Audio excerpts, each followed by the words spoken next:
And okay, we have Barbara joining us. That's from RUC. That's wonderful. So RUC is also one of our beautiful sponsors. Welcome, Barbara. Okay, she's just connecting to audio. Welcome, Barbara.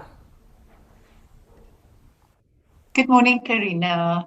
It's so lovely that you're here. Thank you so much for making time and for joining our AGM today. Yes, sure. Lovely to be with you. I was excited when Robert told us about it. Yeah. Fantastic. And are you joined by someone else, or is it just you, Barbara? I think there was another person from RUC who was very interested in being involved with the Smiling One, but I think she had other commitments for today. Okay, I'm just checking Yeah. so that we can. Ingrid Mathieu. Yeah, that's what Robert said to me. Okay, And I think Robert himself can't make it. He has a wedding. he has a wedding today. Exactly. Yeah. But it's lovely, that you, Barbara, has volunteered to be the link, and we will of course do the introductions just now, so we know who is attending the AGM today. And welcome here to Dave Thorpe. Just see if your sound is on. He's just connecting to sound as well. It's very special. Dave Thorpe has been a loyal.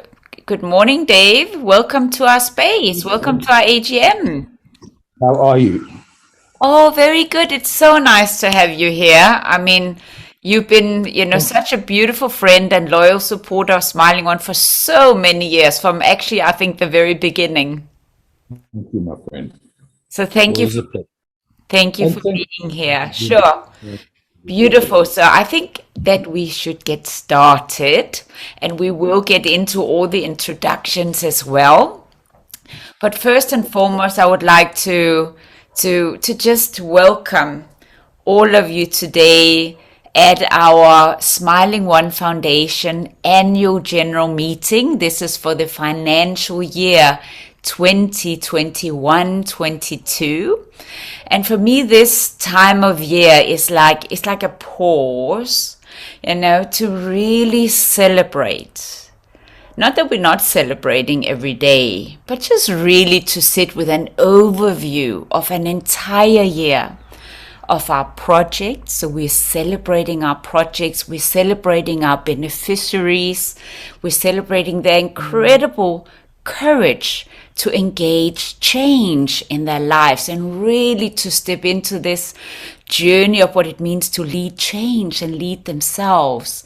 And we're here to celebrate all our partners, our sponsors, very, very important, our stakeholders, because it takes so many different people to make what we do come alive. It's not just relying on one person, it relies on an entire team, the beneficiaries, the sponsors, the stakeholders, our partners, and our amazing team. As you can see here up in the corner, our Smiling One project team that is in our project on a daily basis in the field. So it's really all about celebrating today. So thank you all for making the time from wherever you are in South Africa. We also have Olivier from Kenya. So I'm just feeling really grateful as we gather here today. I am also going to make some apologies. So we do have different people who intended to be here, but we also know life is life. So Franklin, who is so no Byron. So Byron is a alumni from Ravensmead High School. So he has an exam he's writing at 10 o'clock right now. So we wish him good luck. Now he was involved in Smiling One for 3 years before he matriculated at the Ravensmead High School, and he so much wanted to be here to share his story. But that's all good. We also have other students here, but he is excusing himself today. My daughter Natalie, she's also in the middle of her exams. She normally is here to take minutes. So we're excusing her because we're recording it. We can from this recording get the minutes. Who else, Franklin? Do you have any apologies from your side? I have 2 students who have extra classes It's mathematics classes, so Yeah. it's going to be for him.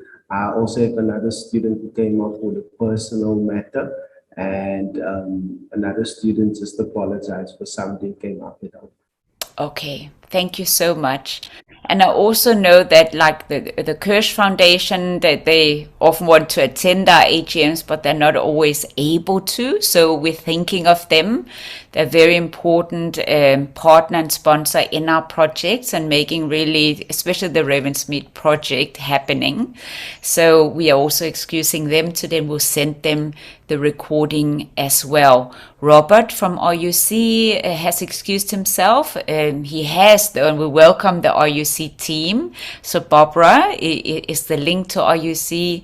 So welcome very much to RUC. Thank you for being here. We're loving the friendship and the partnership and the connection we've been nurturing over quite a few years. But when we do the introductions, I'm sure Barbara will share a little bit more. Also want to, of course, welcome Paul today. So thank you, Paul, for being here. As an eternal, consistent, solid support, Paul is my partner. He will introduce himself a little bit later. Also, a warm welcome to Cherel. So Cherel, she attended a webinar I did quite recently, 10 leadership lessons from prisons to boardrooms. This is a book we are going to publish quite shortly that will be a fundraising tool as well for our foundation. Also, I would like to, of course, I said welcome to Dave as well, which is really exciting. So it's heartwarming for us to have such loyal friends and supporters that makes it all work. And my board of trustees, Manuela, welcome to you. Welcome to Franklin. Franklin, welcome to you. Also, a warm welcome to Theo. Theo is one of our very seasoned change agents. He's sitting there next to Franklin. So I'm very, very excited to welcome you too. And to Jamie. I see Jamie. Who else do we have there in the back? Bridget. Yes. Wonderful. Welcome so much to you, ladies. So Jamie is our Youth Accelerator. You're going to hear also from her, and of course also from Bridget. So warm welcome here to our space today. So let's co-create some magic. I think it's appropriate to start with our our introduction, so we know who is who, that we kind of get a feeling of who is in our audience today. So would you like to start, Dave, as one of probably the one who's been alongside our Smiling One family as a loyal friend and supporter for such a long time? Would you like maybe just to share a little bit about who you are and what inspires you about your connection to Smiling One? Hi guys. I think when I first came across Karina, there really was a lot that inspired me because of her passion, the inspiration, and what she is doing within the community, and especially with incarcerated prisoners. Because I've many years ago I've been to prisons, and they are tough places, tough people, but they're always people, and people, in essence, what Smiling One is doing is looking for the people who are looking for them in these places, and they're there, and reaching out, finding them, changing their lives. And I think what really inspires me as well is the pebble effect of as you all know, you change one person, they change somebody else, and other here there, and that ripple effect just goes out. And it's otherwise known, I think, as the butterfly effect, because just a small change can make a huge difference, which you'll never in many cases know who you've affected, but you have affected somebody somewhere, and for the better. And that I think is really absolutely phenomenal. Thank you so much, Dave. It's very special to hear your words, and to have your support, that really means a lot to us, and such a long time friend and supporter. So thank you for being here today and for co-creating this beautiful space and celebration with us today. Thank you. Really appreciate it. Thank you. Barbara, as a spokeswoman for our wonderful connection to RUC. RUC is the Rondebosch United Church, with whom we have a long-standing relationship. Welcome to you. Would you like to introduce yourself and also share a little bit about what inspires you to be here and about our connection? Thank you, Karina, and good morning to all of you. Wonderful to be here in this meeting, this Rondebosch United Church, and through a member of our congregation who had been in prison herself, initiated that the church got involved in various prison ministries, which are ongoing, although waned somewhat. In that spell, myself and my husband also spent about a year going to Polsmoor once a week, and visiting people there when we could get in. All sorts of challenges around getting into prison, for those who want to. And I think it is through that prison ministry of Rondebosch United that the connection with you came into being, Karina. I'm not actually quite sure, but I know that Smiling One has visited Rondebosch Church for a few times to just report on what is happening. We have come to know Franklin a bit, who I think knows Robert also from way back. Yeah. So that is the connection. I have also, through my work, had made contact with Karina after I heard about her work at church. We facilitate students doing things that they have to do for their course in collaboration with NGOs where it benefits the organization. So we only had one student working with Karina who learned a lot. I'm still not sure that she contributed very much to Smiling One, but you contributed a lot to her life. The idea is that it is a win-win. So I'm very happy. I'm moving into retirement very soon to be just taking on a role as connecting with Smiling One on behalf of Rondebosch United. And there is at least one other member and our pastor who also will be partnering with that, apart from finding some way of also supporting this wonderful work financially. Yeah. Thank you. You must please excuse, I'll have my video off for a lot of the meeting. Our internet is not so stable today. I keep getting messages. Apologies for that. No, of course, not a problem at all. And thank you, Barbara, and welcome to our space here today.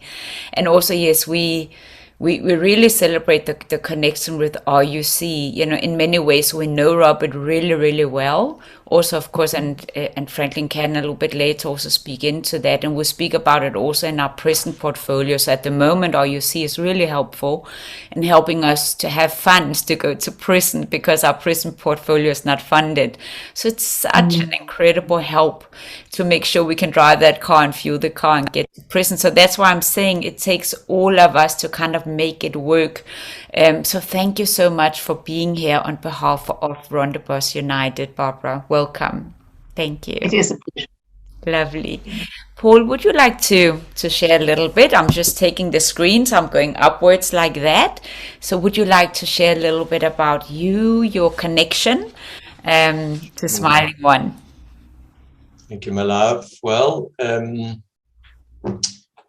first I would say that you really inspire me, my love. It's such a joy that we share a common passion to contribute to wider humanity, society. But you really, you take your calling to another stratosphere, and that's so inspiring because our beautiful connection has really gifted me with an aerial view of Smiling One over the years, and to be able to witness the commitment and the strength and the day-to-day sort of workings of the amazing team that you brought together. Franklin and Theo and Manuela and and the Ravensmead team on the ground, the teachers as well. It's a remarkable privilege to be able to behold. So thank you for that privilege. In looking at the aerial view, it does strike me that the model of Smiling One is such a beautifully unique and wise model. I think it really does succeed in cutting through old paradigms of thinking, ways of being and approaching challenges. But like all new endeavors, there's a sense of it that's before its time. But if any team can deal with any resistance and finding support, it feels to me that the team that you've gathered around you really can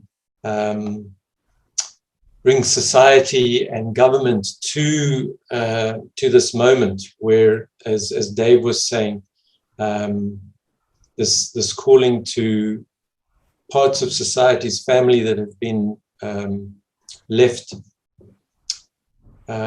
folks who are without means, folks who are without voice, the way that Smiling One brings meaningful and tangible solutions is a model and a flagship that governments, not only in South Africa, but around the world and societies around the world could sit up and pay attention to. So it's been with a real sense of wonder and beautiful tenderness that I've been able to watch the expansion of Smiling One over the years. And to witness all the passion and love that goes into it. So I'm excited to see plans afoot to expand.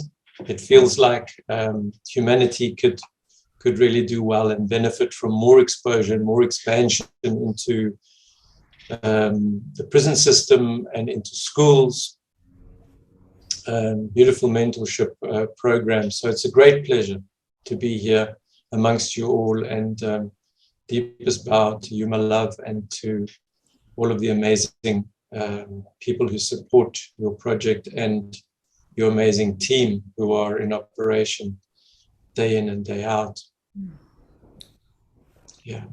Thank you so much. It's very touching, and so, yeah, it's just so beautiful for me, all the support, and that's really important, it's so important that, and it's something I had to learn on my journey, as, I really used to be quite a survivor and quite a loner. So all the beautiful people, including you, especially you, has, been such an important part of really that, from a place of solid foundation and care. And that's really also what we offer, into our projects, so that I've also allowed that beautiful gift in my own life is just so thank you.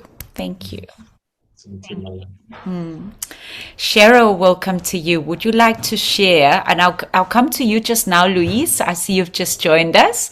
Welcome to our space. I'll come to you just now. We're just doing the introductions. So you made it beautifully in time. So thank you for being here. Cherel, let me jump to you. And would you like to share a little bit about who you are? And maybe get a little bit closer to the camera, because you're that would be great, just so we can see you. Yes. So who are you and what is your connection to Smiling One? Okay.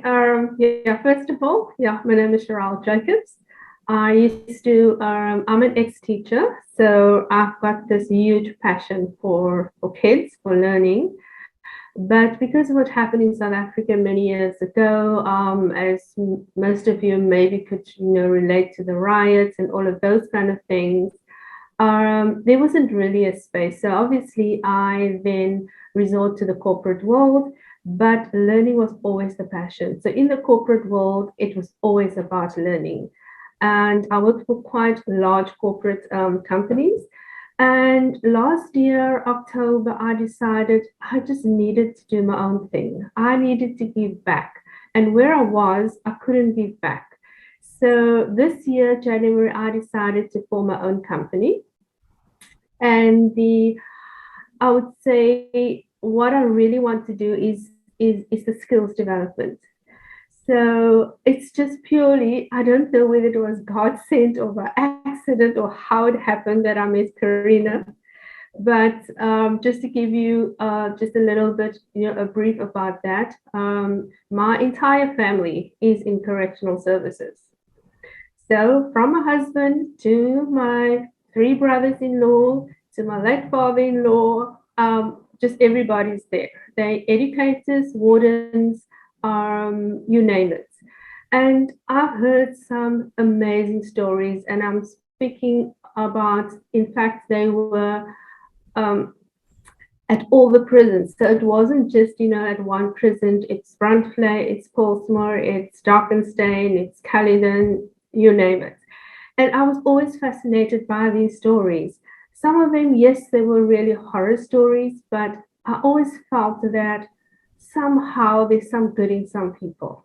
And I always believe people can change. And that I resonate with, and that's why, why I connected with Karina, because I don't know, there was just something about it that I can contribute towards this. And my connection with Karina is almost that I want to offer the extension to what she's currently doing. So I'm busy having this proposal for school kids that if they don't know what to do after matric, if they don't know if they want to take a gap year, or if they cannot afford university fees or college fees, just to extend some learning, which is, as you know, some pivotal program that is called the learnership, just to keep them busy for a year and get them that occupational qualification so that they can be marketable in society. And that is my passion, that is my contribution, and it's also my dream. I just want to see that the youth of today can contribute towards the economy of South Africa, but also, most importantly, better themselves, because some of them never had the opportunity. Now that they have the opportunity, and that is what I would like to contribute, and that is what I'm all about. So thanks, Karina, for connecting with me. And like I said, it's probably out in the universe or something, but there was a reason behind this. And I also deeply trust that. So thank you for being here, Cherel. I'm really looking forward to working with you, in your venture. And like I said, both of us can contribute, and support each other through this. What you bring to the table, what I bring to the table, and I just think it's going to be magic. So thank you. Thank you, Cherel, so much for being here. And this is probably in this circle one of the newest relationships that we are shaping. And it's, again, as I say, we don't always understand why we're connecting with people, what, there can be connection points. But what's so beautiful is the exploration of that. And I really value that you're here today to get to know more about us, really feel how our methodology lives in the different projects through our team. So, and also so that we can explore more angles to support the people who come out of our projects to really launch into life, launch into career, launch into leadership. I mean, we're developing the leaders of tomorrow. We're looking at creating a healthy world, a thriving world, and it takes everybody, so thank you so much. I'm really, really excited. It's such an exciting journey. So I want to welcome also Olivier. I know he's busy exercising, but will you be able to share a few words with us, Olivier? Of course. Do you hear me? Yes, we can hear you. Welcome from Mombasa. Good morning all. Yes, I'm in Mombasa. So I feel quite connected with all of you in South Africa, from the coast here to the beautiful mother city in Cape Town. But I also connected with Karina on a quite unexpected way not so long ago. So I also feel like, just like the lady just before me, that as a new introduction, and I'm very inspired by the work Smiling as one is doing. And my name is Olivier. I'm born and bred in Belgium, but I live in Kenya since 3 years. I set up a social enterprise called Close the Gap that is trying to bridge the digital gap with people that don't always have access to digital means, where digital used to be perhaps something for the happy few, but today, as we all know, it's really a prerequisite to be part of any type of venture, and mostly to be part of access to education, to information, and also to a certain extent to be able to become an entrepreneur. And my connection with this beautiful NGO that Karina founded is that in the last 15 to 20 years, we have had a couple of requests of juvenile youth requesting access to computers and to coding classes, both in South Africa, but also in my country, in Belgium, and hopefully soon in Kenya.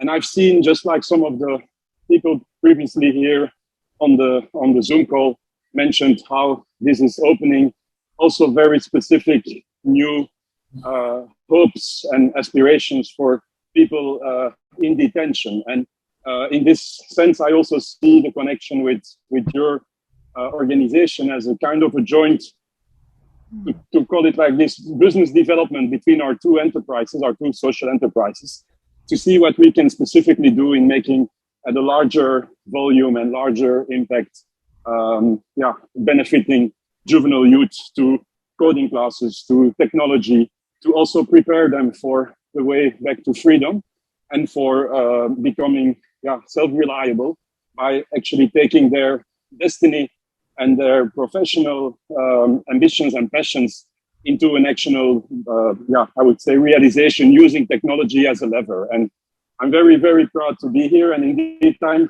in my gym today because I just got a small baby and I need to stick to my little moments that I can work out. So I was trying to combine both, and with this headset, it's perfectly doing. So just apologies for my heavy breath and for the sweating look here, but thank you so much. And I'm enjoying the rest of this session with all of you. Oh, thank you, Olivier. We love that you're here. We're so enjoying the partnership and your energy. I mean, you really inspire me a lot. I'm so grateful for how we were brought together. Actually, through MC, you know, it was a really tragic incident that brought us together. But nonetheless, you know, it's been such a blessing. I think your energy and entrepreneurship, that, you know, the bridging of the digital gap, which is for us something that we really need as a foundation, also in order to scale. So I'm so excited to explore again what blossoms in this beautiful garden of this partnership. So thank you to you and your beautiful wife, and also for being the person you are. You know, I think, you know, that we can definitely come to a meeting like this. You know, just look at my team here up in the corner. They're all sitting with their hats. It's really cold in South Africa. You know, so wherever we are in our environments, you know, so hopefully one day we'll zoom out of prison, right? And join our meetings from there. So thanks, Olivier. Thank you. And to you, Manuela, so would you like to introduce yourself, share a little bit of your connection, of course, deep connection as one of our treasured board members, and you're part of the engine room. It takes a lot of, you know, attention into the engine room to run a foundation. So over to you. Oh, thank you very much, Karina. I actually still feel like I'm a child in the organization. It's still early days. Good afternoon, everybody. So my name is Manuela, and I discovered Karina, I met Karina and her wonderful work via Paul. So Paul and I have known each other for many years, and it's been a very rich and rewarding friendship. And as a result, we met Karina, and it was actually an AGM that got me very hooked by Theo. It was Theo's sharing at the very first AGM. I think this is my third one, right? Third one. Yeah. And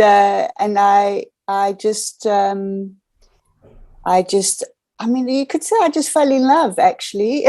You know, my heart was deeply touched and has been ever since. So my background is I actually live in the UK, and I'm a co-owner of the British Association of Anger Management. So I've been part of the kind of personal development world for all of my life. so this, I feel very aligned to Karina's model. And I also do craniosacral therapy. It's a kind of a body work. So I'm very passionate about personal growth and change. And I think Karina's work has an extra element of, for me, it really resonates about being South African. I think I probably say this every time, but there's something about, you know, the fact that, you know, South Africa has already spearheaded, what's the word I'm looking for? An example of leadership that could be possible. And I really feel like you are part of that very unique capacity. And I feel very proud about you guys and proud about that work. You know, and I'm kind of obviously referring to Nelson Mandela and the fact that, you know, he became president. So there's something about that we hold that, as South Africans, we hold that open-heartedness. And I'm deeply inspired by that. And I love, I think it was Dave, I love the fact that you're absolutely right, you know, the ripple effect, that the change is so much larger than what we probably can even imagine. But yes, that's me for now, I suppose. Thank you. And thank you so much for your incredible, your love, your care, your incredible support just by being you, and also for recognizing, because it's really, really important, because what we do is so unique. So it's very unique. And it also, you know, I think it in the mindset we're having in society, it requires a paradigm shift to be able to actually say, well, actually it's a shared responsibility to walk next to those that are kind of lost in our society, and that we're all co-responsible for that. That's why I always refer to this beautiful poem by Khalil Gibran, you know, with the tree. And when we see that one leaf that turns yellow, you know, but it cannot turn yellow without the silent knowledge of the entire tree. And you see that, Manuela, and I really appreciate it. It's such joy for us and for Smiling One to have you as part of our board of trustees. It makes a big difference. So deep gratitude. Thank you. Deep gratitude. Thank you. Let me jump to my team here on the left, and then I'll come back to you down here, Louise. So Franklin, would you like to head, and then I'll get to Theo and Jamelin and Bridget. So Franklin, your introduction as our I always call you a change agent extraordinaire. You're also chairperson of the Change Agent Committee. You are on our board of trustees. You are a treasured partner in Smiling One. Over to you. Hi, everybody. I don't know where to start. I think you already mentioned a lot of hats.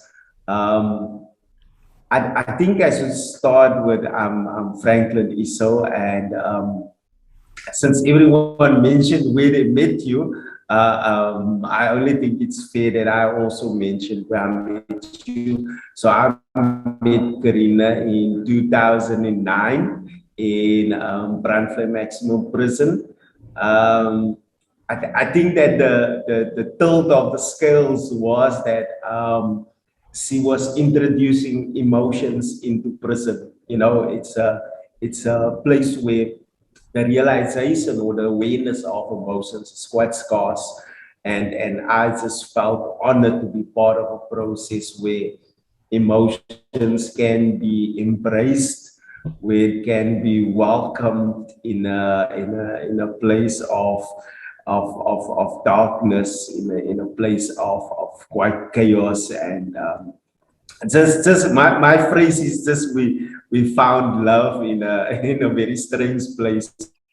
You know, it has been an honor. The journey has been welcomed, and I have much gratitude for my journey with Smiling One as a Smiling One change agent.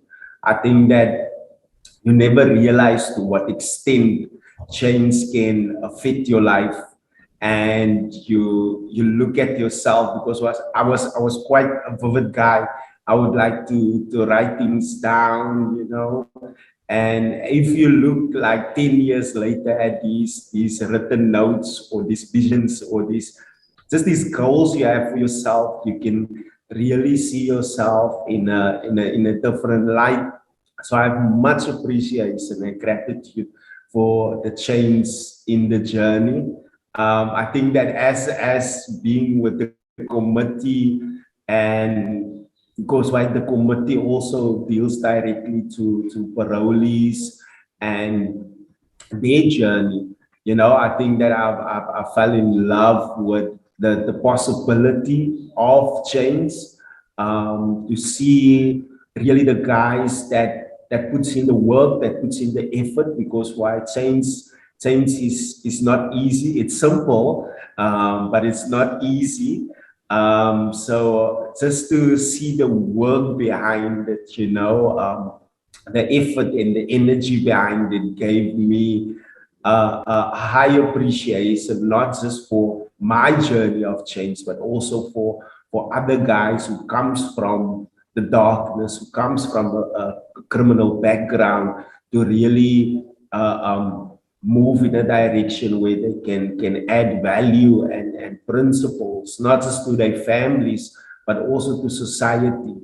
And I think that the biggest part of the change, I think that is to go to a space where you can add forgiveness. You know, I think that with the wounds that us coming from criminal backgrounds, the wounds that we can sometimes inflict on the larger scale, not just in our families or victims, but also in society, and also in the country, also on the economy. You know, we never realize to how much effect that has. And coming back, and I think it's only part of the journey where you come in that space of forgiveness, of self, forgiveness of family, forgiveness of society, just that to change the whole idea of the victim mentality that can sometimes drive that lifestyle of crime, you know. That's probably the golden thread when it comes to the change agent committee. The facilitator of the programs, that has really taught me a lot about the action with other people, not just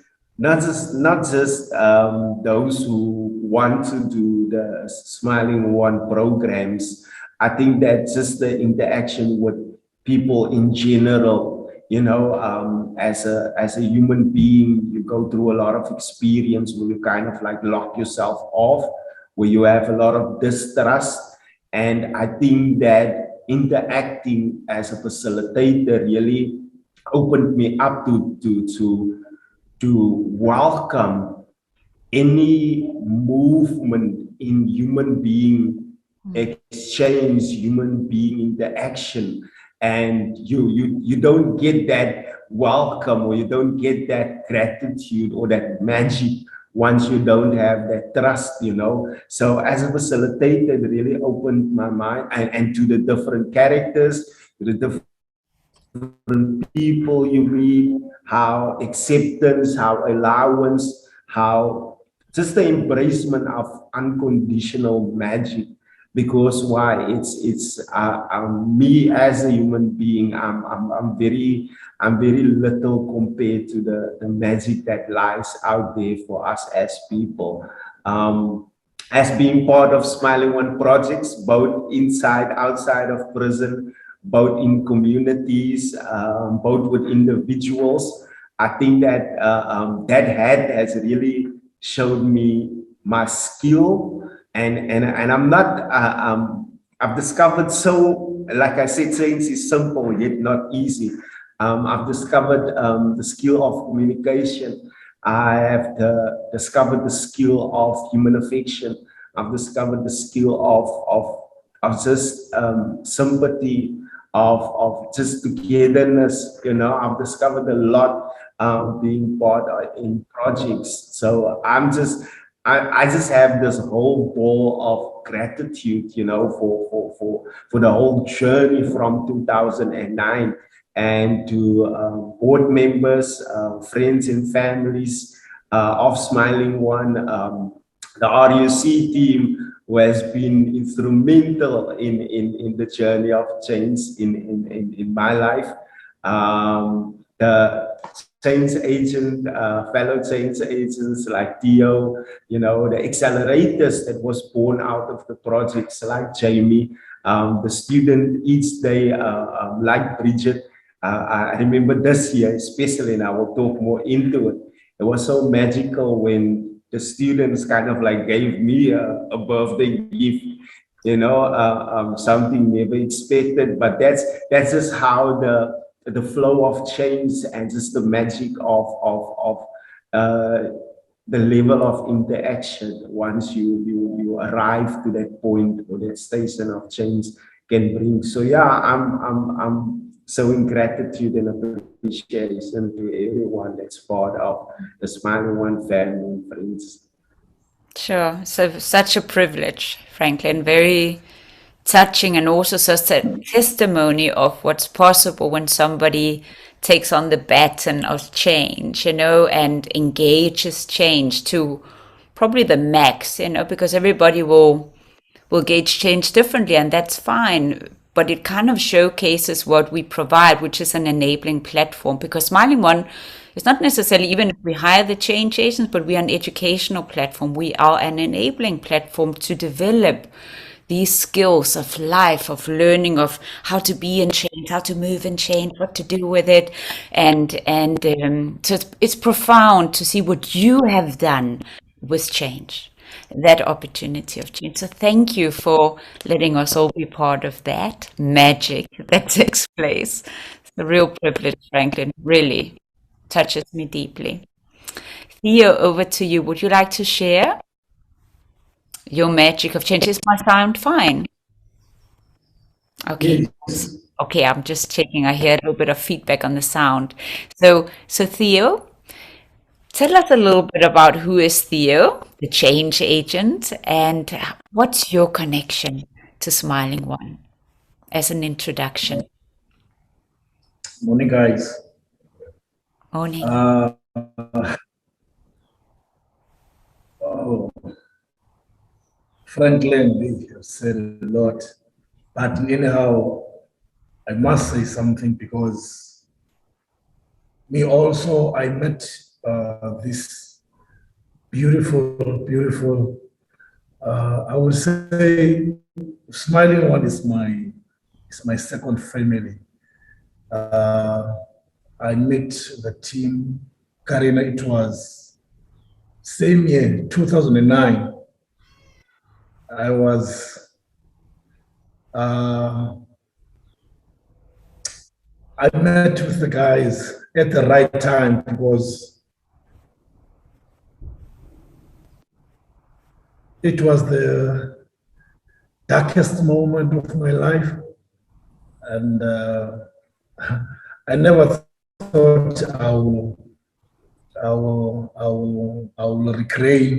regain my self-esteem, and Smiling One has given me it's like, to me, it's like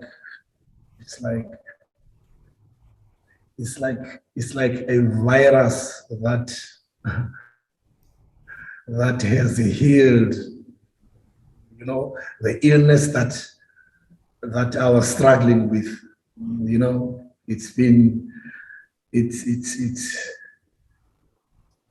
I've been a victim of myself. I've been really struggling hard to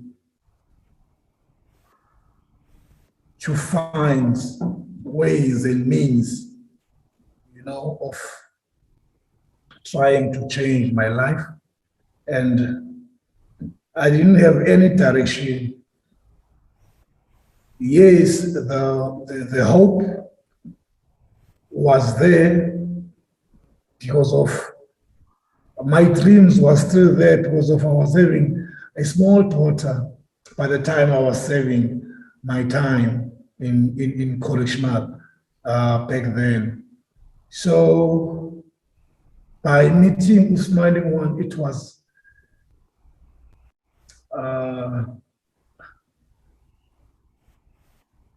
a dream. It was, even today as I speak, there are times that I cannot believe that I've made it, you know, and the seed that Karina has planted, it was amazing, because what I went through in those years, I've lost my grandmother, I've lost my father, I've lost my brother. There was a lot of anger that I have, and Smiling One has given me another chance to discover more about myself, the strength that I got from the team. It's amazing. It's amazing because we as men, we have this attendance of we like to say we are stronger, forgetting that we are stronger physically, but emotionally we are weak. So being around Smiling One,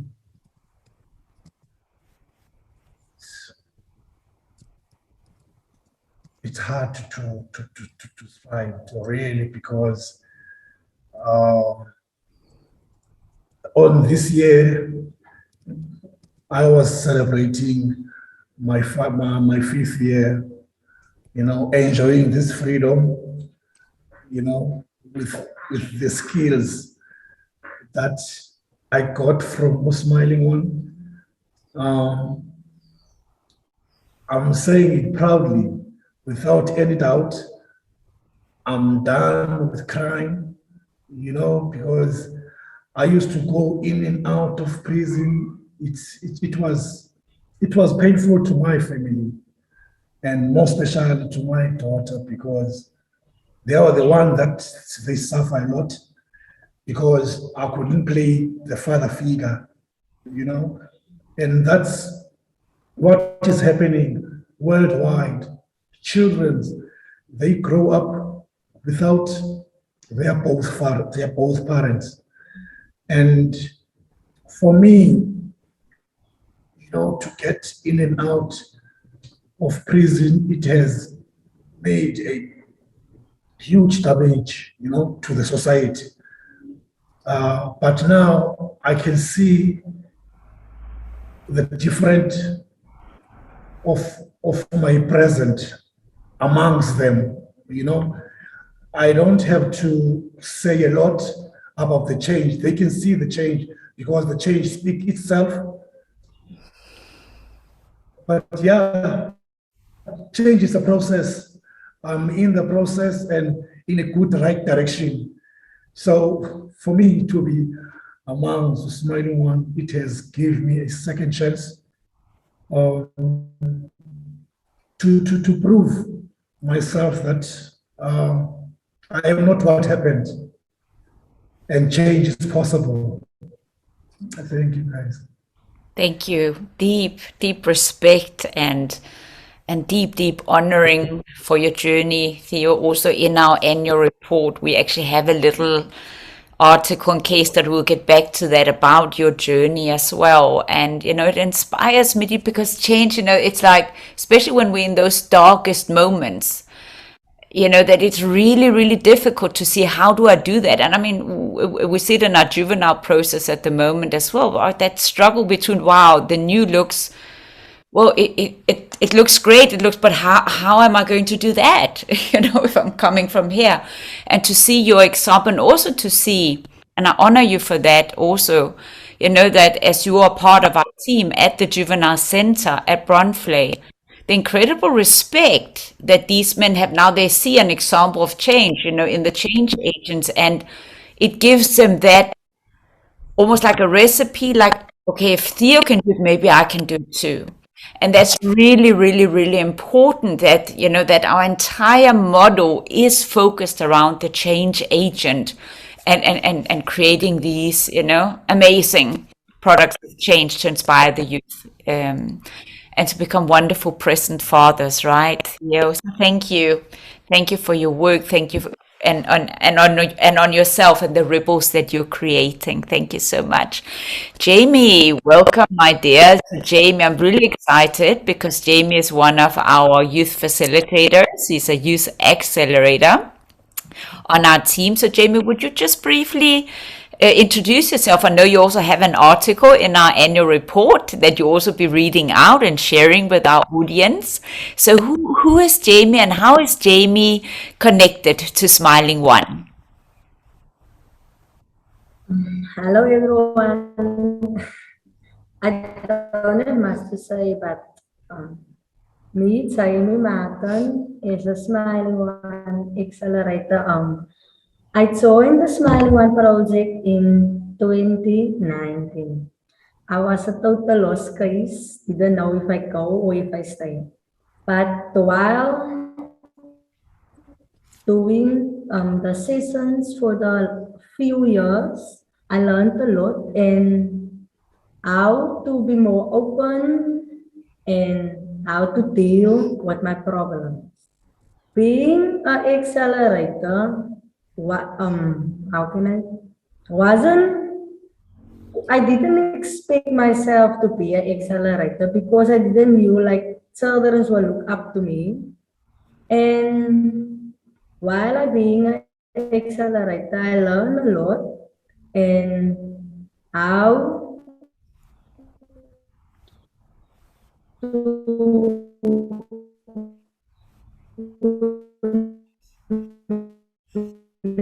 with students and how to have open conversations. The process was quite but yeah, and I learned a lot about myself because I didn't know who I really was and what I wanted to be in life.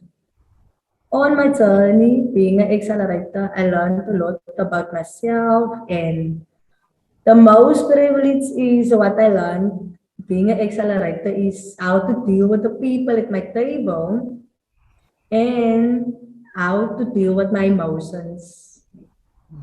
And it's quite grateful to be with the students and how we can relate to each other situations. And yeah, like,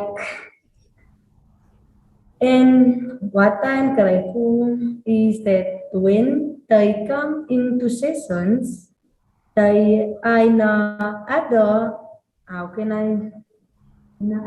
You're doing so well. In a other state, but when they're walking out, they are a lot calmer and in a much better state, and that is very much. It's beautiful, Jamie. You're doing so well, and I'm so okay. No, I'm so excited about you. Yeah, but I'm very grateful. I'm very grateful being an accelerator and to work with the students and so on. Wonderful. And we're so grateful to have you, you know, so the accelerator in our team, actually, when we started our high school project, the accelerator puzzle piece wasn't yet part of the strategy, but we realized that actually by us hiring matriculants from those that have been in our program and really have stepped up and showcased change, we wanted to provide another level on the enabling platform to practice skill and kind of get more ready to springboard into life and grab opportunity.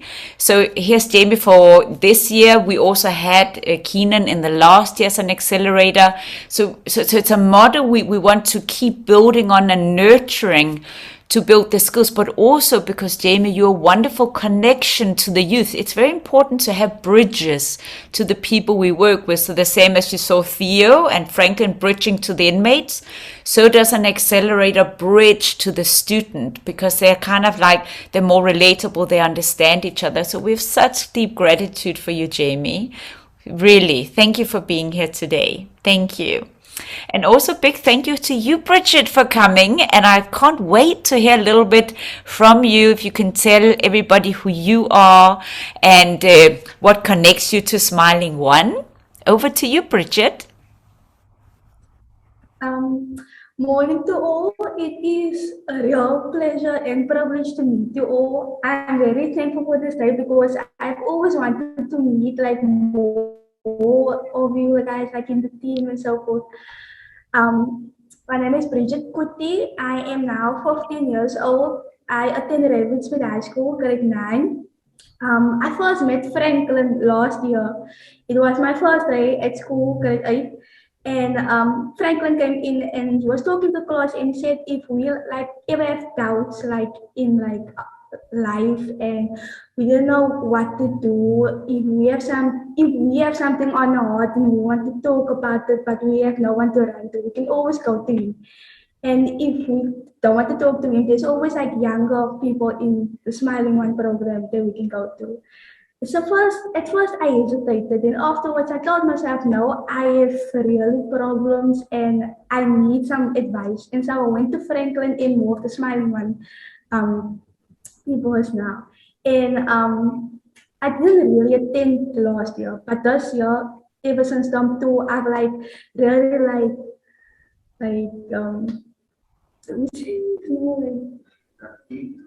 I really got into it. Like I wanted to know more, wanted to learn more. Like especially the experience. I've experienced a lot, and I'm going through a lot of obstacles at the moment. And having Franklin by my side, it is such an honor. And I met Karina. No? I met Karina at the birthday celebration, and it was at first I was a bit shy, but then I met her again at another birthday celebration, and then like I introduced myself, and it's such an honor to see you again, and I'm really looking forward to seeing you again. You must come visit us, please, especially for me, mostly Nina. And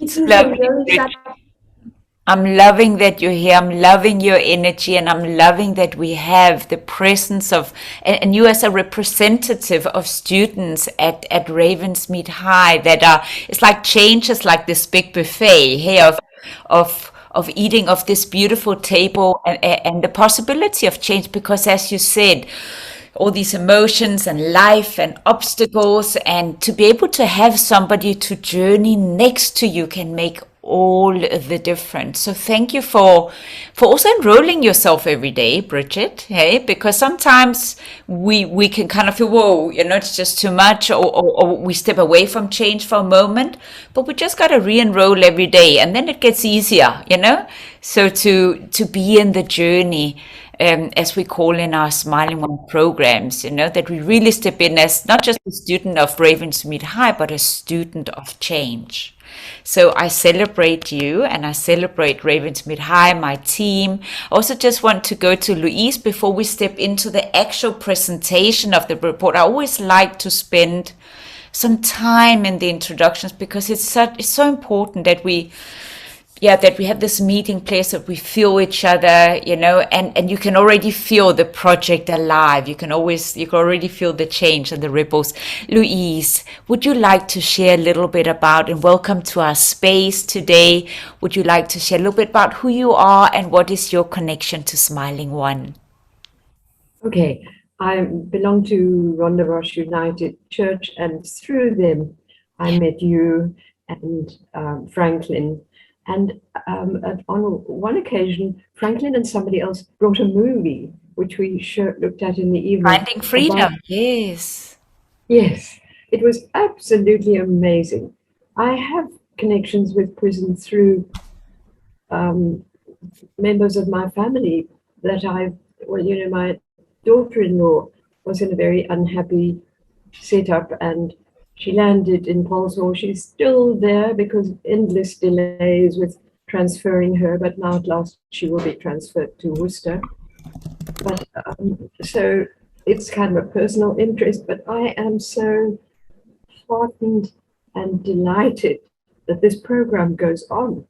And I sort of feel I should enroll myself, because we all need to face the dreadful things that we've done and the people that we are, and how, step by step to work on change. I think it is the most brilliant program. And congratulations to all of you for going on with it. So, thank you, thank you. That's very meaningful. Thank you for also sharing a part of your personal story, which also, that's where we really connect, right? That it's deeply heartfelt why we enroll for change, why we're inspired by it, and why we want to help others change, So I welcome you into the space, and thank you for also, together with Barbara, to being the link between RUC and Smiling One. And we are deeply grateful, as I shared a little bit earlier, I think before you joined, because it costs money to drive to prison and different things. So it's so meaningful and helpful for us that that we can kind of have an army of support, of light workers that help us get to do the work we do, that we're not just passionate about doing, but have proven that we do really well. And I think that's really important in why we continue, and why it's important to keep engaging this, because it really works, So thank you for being part of Louise. Thank you. Privileged, delighted. Thanks. Welcome to you, Fabio. I seen you joined as well. And Paul gently nudged me as well, so thank you for that. Fabio, just very briefly share, because you're also one of the beautiful products of change. So Fabio, would you just introduce who you are and what is your connection to Smiling One? Hello, good day, people, my lovely people. Hope all is good and well with you. And my connection with Smiling One is very deep. It's not shallow. Well, I've been walking the talk, and I've been talking the walk. I mean, it's like, it's been a long time, and it was quite challenging being me, the best me who I ever can be. And it was an incredible journey, and the journey is still going on. And to me, everything that comes on my journey, it's just all about learning. I accept it as learning. No matter if it's good, no matter if it's bad, it's just learning. It's all learning. So to me, it's a journey of learning. And what Smiling One did, it generated me so and equipped me with tools that I never had. I never thought about tools, But once I find out what tools exactly is, then I check, whoa, this is interesting. And well, I learned what my tools are. And so I learned how to repair myself, even in situations, And today, I'm still facing a lot of challenges. I'm self-liberated. I'm actually self-employed, working for myself, and to get things done on your own is quite challenging. Like Karina said, there's actually no lifeline out there. You need to be creative. The power of creativity is most important for us. So that's from me to you.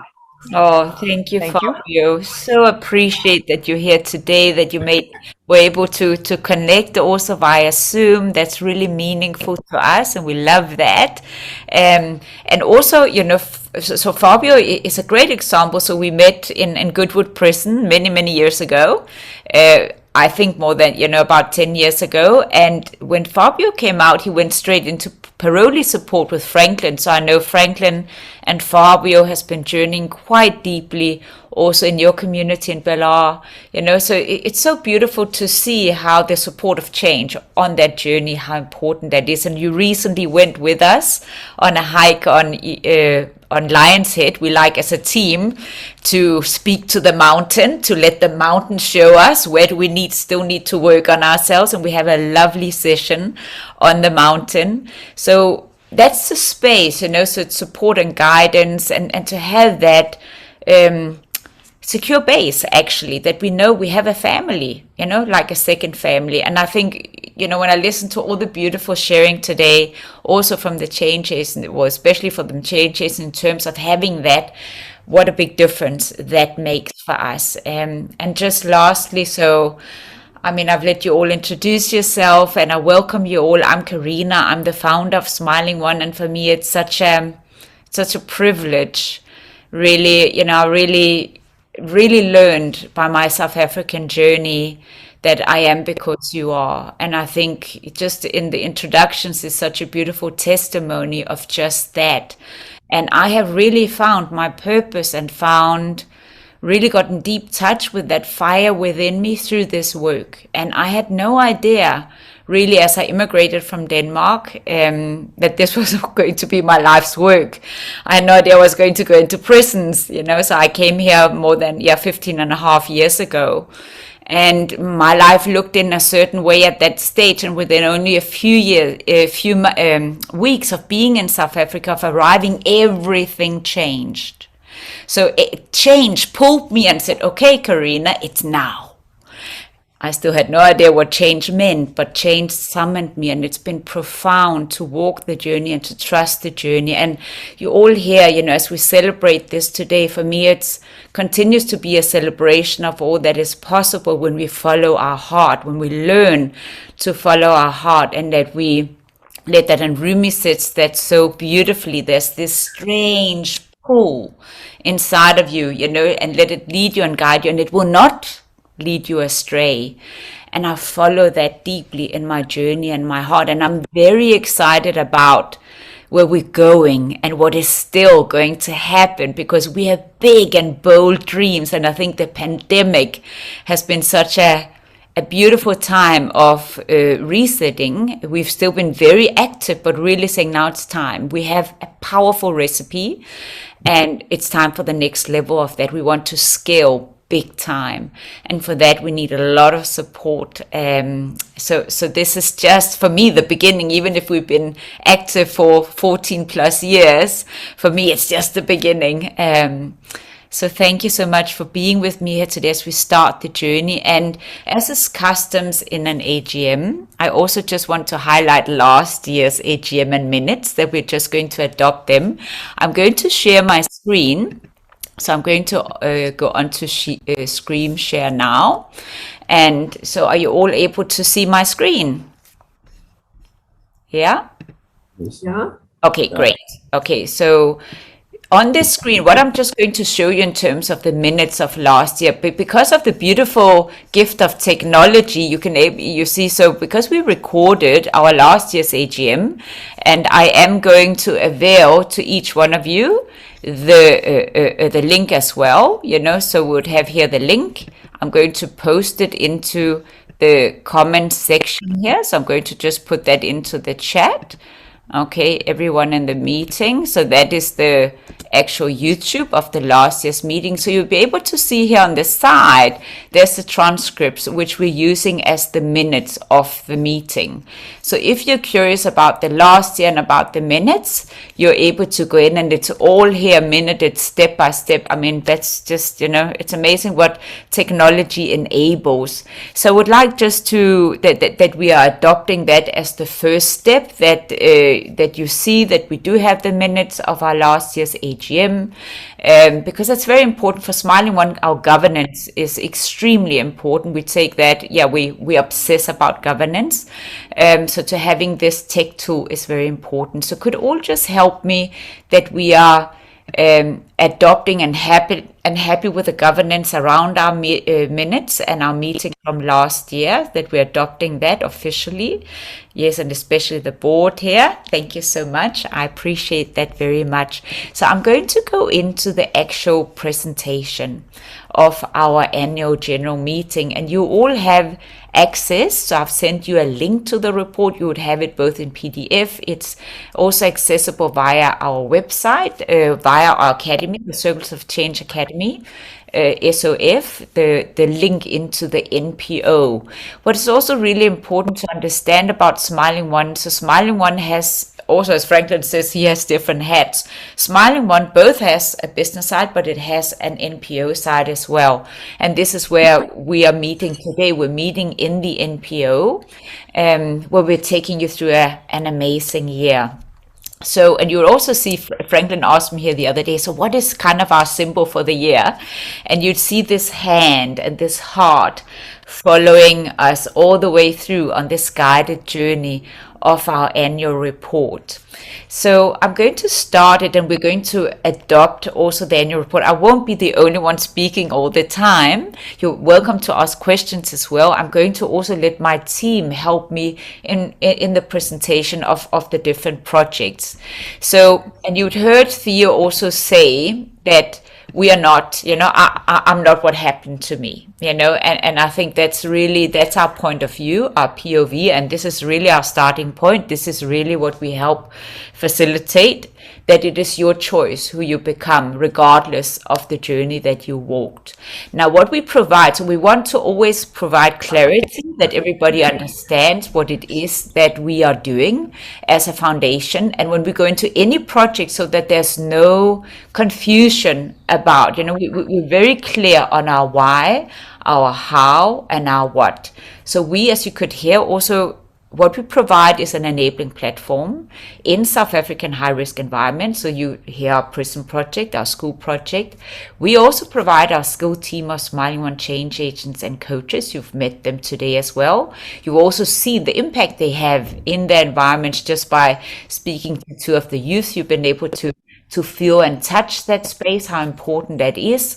And then thirdly, what we provide is our unique personal value-based leadership programs, and they are all based on the responsible individual depth coaching methodology. So in our academy, we're hosting all our programs, which all our beneficiaries have access to. And the idea is going forward also that also with the help of Close the Gap and Olivier and his wonderful team, to bridge that digital gap, so we can actually reach many, many more people, have access to our programs. Now, we provide these things so that our beneficiaries can champion their change and awaken the leader within them. So this is kind of like, in a nutshell, what we do, what we provide in our projects. So our mission is really, so if you could just mute yourself. I'm not sure who is unmuted, just so you can mute yourself. Thank you so much.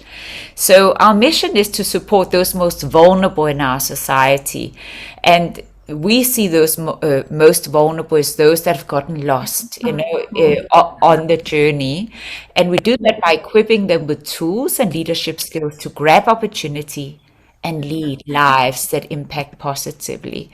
So I'm just going to see here who is not muted.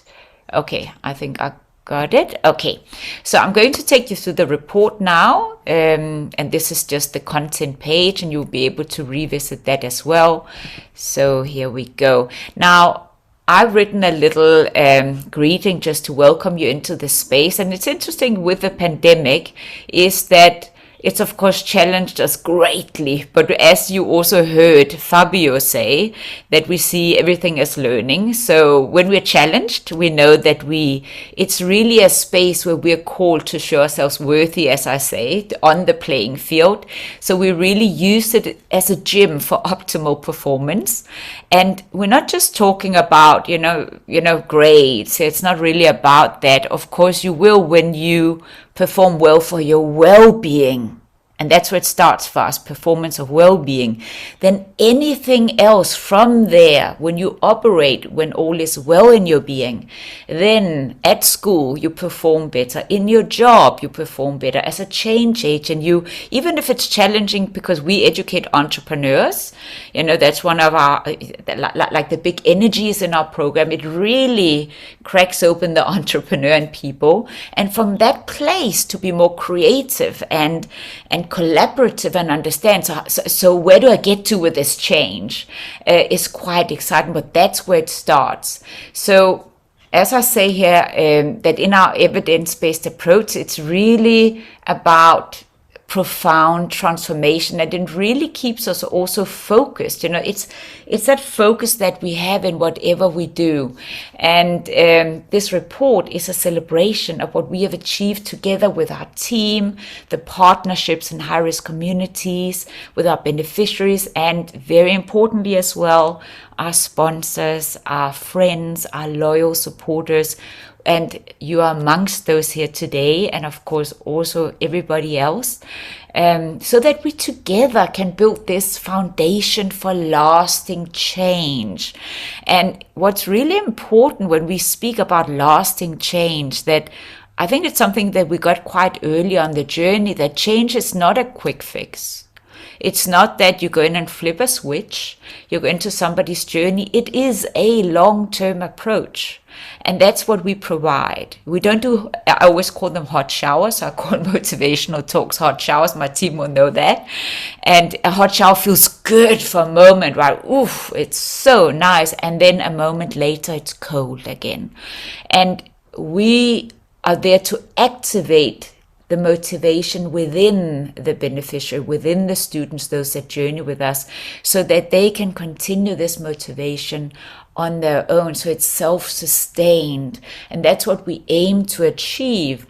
Not that they need us all the time. I mean, so we become like a gas station. Theo often calls us a gas station. So once in a while he drives his car, you know, his life car into, you know, into a meeting, into a session, so he gets fueled again for the journey.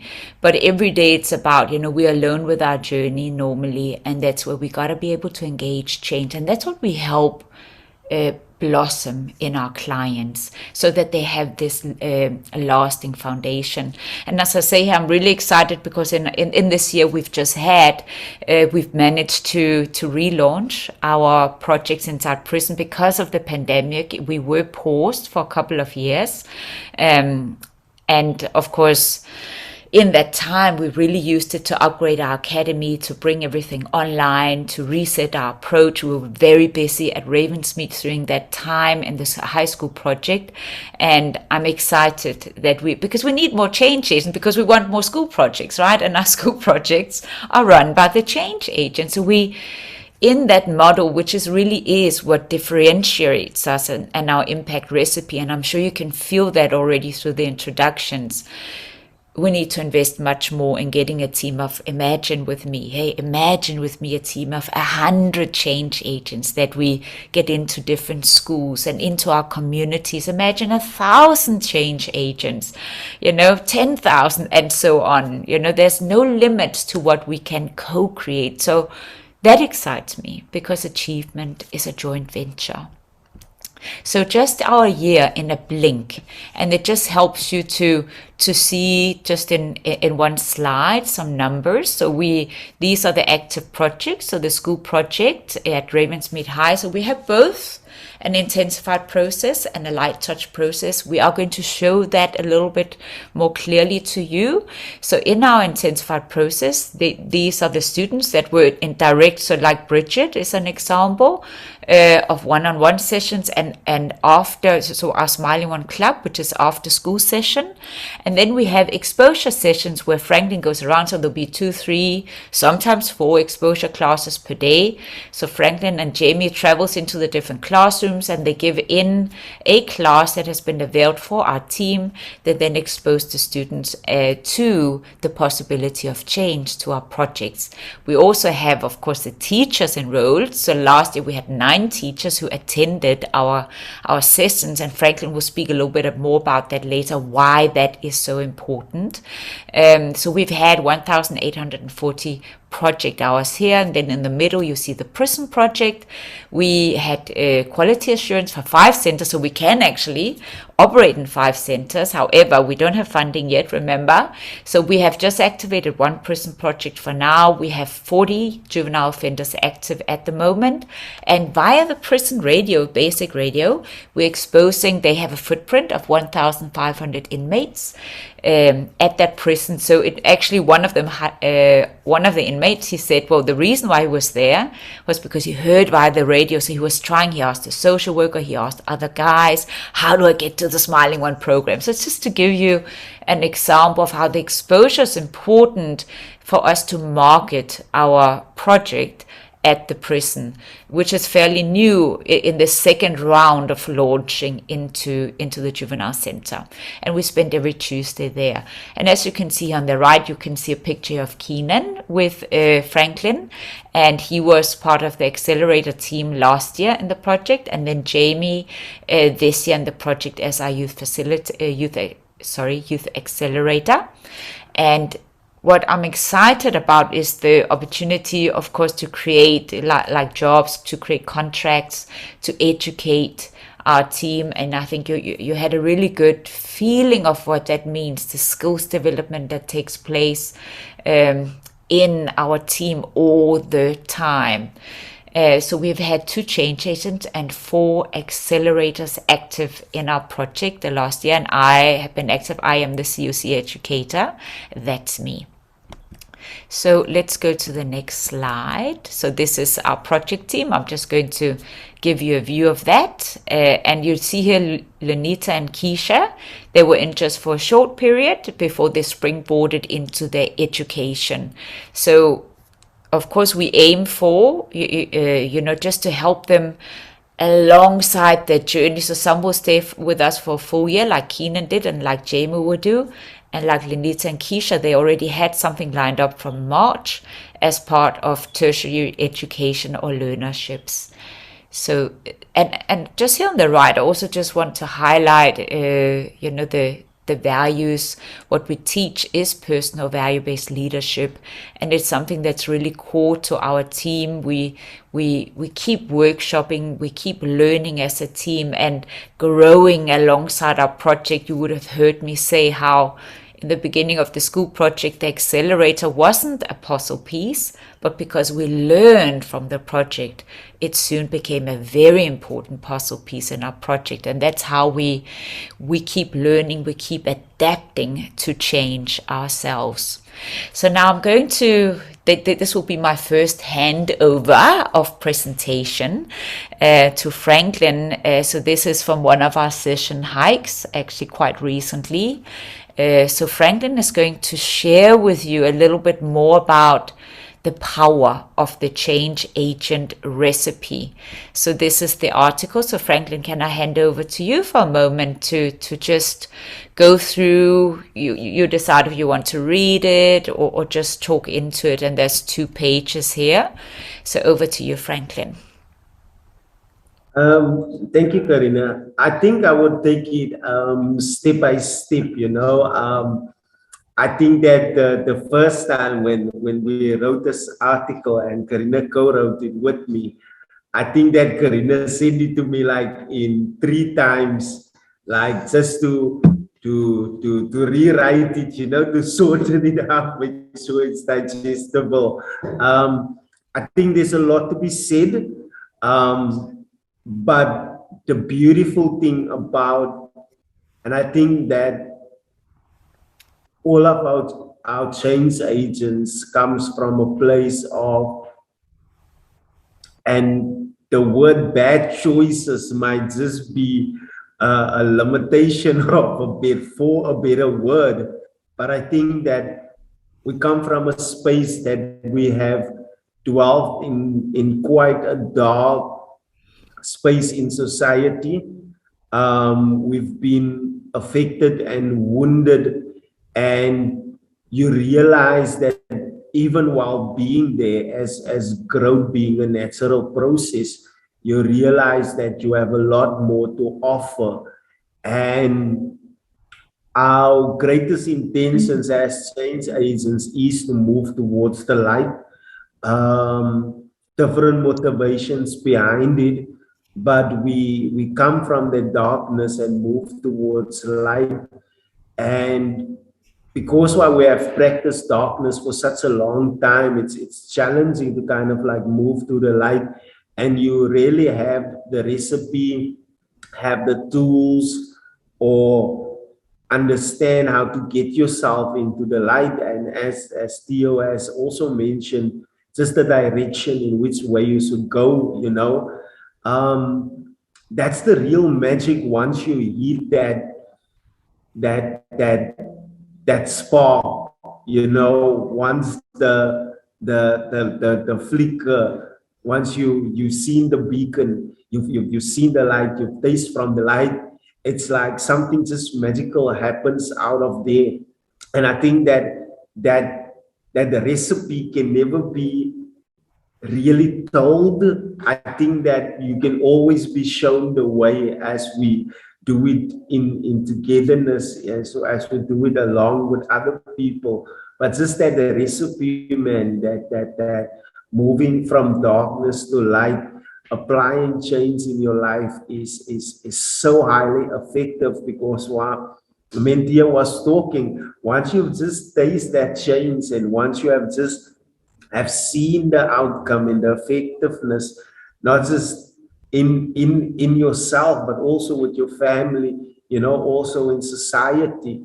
I think that besides youth really needing a role model, as Theo has mentioned, I can really see how my presence, not just as a man, but also as a change agent who would like to have principles, who have values, you know, who walks with his thoughts, with his heart on his sleeve, you know, is more open, sympathetic towards others, who realize that we are all on a journey. It is such a great effect on those around you. And I think that our youth need more role models, you know, more examples of how to apply it. Karina has also mentioned on how at the Brandvlei Juvenile, how many of the students, many of the inmates, they would like to apply change, but it's so difficult to see an example of the possibility that it can be done.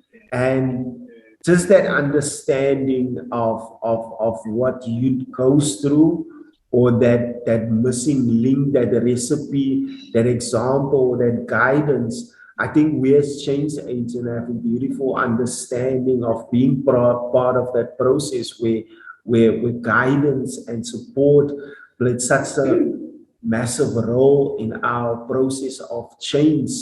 Is then that opportunity to then speak to others and let them know that the change is possible. And I think not just speaking it, I think that me and Theo has a great opportunity of living it. And yes, there is also other change agents who lives change, that who is such a beautiful example, and give us the right to also say that change is possible. We see daily in our society that how crime is such an awful disease, and we intend to hurt one another on a, it's just gruesome to what extent we can harm one another as human beings. And in that whole parade of that disease, you know, there's not a lot of people who knows how to do good, or knows how to live good, or apply the lifestyle of good.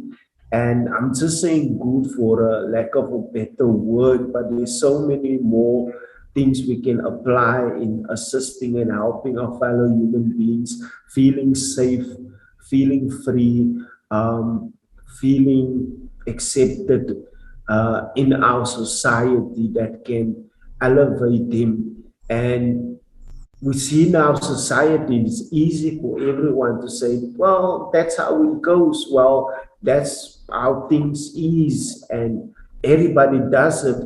And I think people get stuck in that mentality where they are coming to a place of, where you kind of just accept the darkness, where you kind of just accept that things are just the way it is. And there's not many who believe that the possibility of change, or even the possibility of living without fear of another human being is possible. There isn't a lot of motivation around us really getting to our goals, reaching our potential. And you see that we have succumbed, or we have just hand ourselves over to that darkness. I think that one great thing about the change agent is that I would like to say show people that change is possible, but I think that it is the example and our lifestyle and the way we live our life that speaks so much more volume. As Bridget have said, I don't think that anybody would have come to me if they wouldn't have seen that. But this person himself that said I can speak to them, is open and vulnerable to them, is speaking to them about his situations and where he comes from, and just that understanding of the message of change that is being spread by the change agent is really seen in our lives today. Change doesn't really always look pretty. I've been many times afraid of change. I've been many times afraid of letting go to some of the habits that that I felt comfortable with. But for some reason, it's always in the best interest of the bigger picture. And I mentioned earlier that I'm just a small part, and sometimes I can't see that how this fits in. I can't see why do I need to apply this change. But I think that and that's a big lesson for me, is that we really choose change. You know, change choose us, and that is something that I learned to accept. You know, some things just chooses me. You know, there are just some amazing and beautiful things waiting out there that I can really see around the corner of change. And just that's just sometimes says that that human being is the best person to go around this corner and implement change. The greatest advantage, and I feel so lucky. And I mentioned the gratitude that I have for Smiling One family and friends. I'm just so lucky to work with the tool of change, to come back every day and apply change and experience change, and being in someone else's process of change, walking with someone else in that journey of change. I'm just so privileged, man. And I think that's what makes things magical for me to love change so much. As a change agent, I feel really skilled in the ability and the concept of change. But I think that is more than change that feels comfortable with me now, because I can see it knocking every day on my door and really just inviting me to an amazing space. I've been discovering, I've been learning, and I can say that I've grown as a person. and which has made me really comfortable with the recipe of change. Karina, could you just flip? Yes, I'm greatly fortunate to step on this wonderful platform. I think that both youth and adults, and when it comes to the youth, I think that I have a really disengaged history with my daughter, and I think that being involved with youth gave me a lot of insight on how to have a healthy relationship with my daughter. I think with adults, being involved with adults gives me an opportunity to view things and to have different insight for my own personal relationships, because I learn so much from people each and every day. I think that my judgment as a person, something that I was hugely struggling with, is that I'm growing in the acceptance of different characters, different behaviors. I'm standing in sympathy. I'm standing in understanding. I'm standing just with that love for human being, and just, for a lack of a better word, error, or sometimes not so good choices being made. I am learning to live for more than just my dreams and my goals, because while I've seen how my dreams and my goals have also taken left, rights, ups, downs, and just accompany change in that whole process. But I think that that is the key, that is the beautiful component that brings everything together into having a fruitful and a celebrated life, and a life where you are just thankful. And that's why I choose change, because why it has given me the opportunity that I want to see more, and I want to experience more. And I wish that change upon everybody that invites it. I'm just so honored for the TRI method. I think that and funny enough, Karina has put a bag on screen or in the article, is that I love the TRI method, because I have not just learned a skill to open a door with, or found a tool to open a door with. I've not just found a skill and a tool to implement in my daily events or activities. I've found a skill and a tool that can reach inside of me, and it really turns the inside of me outside and the outside of me inwards. And it has gave me such a special vulnerability as a human being to kind of like cleanse both inside, outside of myself. It's just a deep cleaning, man, of a person, because why there were so many wounds, there were so many layers, there were so many scars, there were so many gruesome or horrific events, so many fears, so many doubts, and so many pain. And it has really given me opportunity kind of like rinse all of that.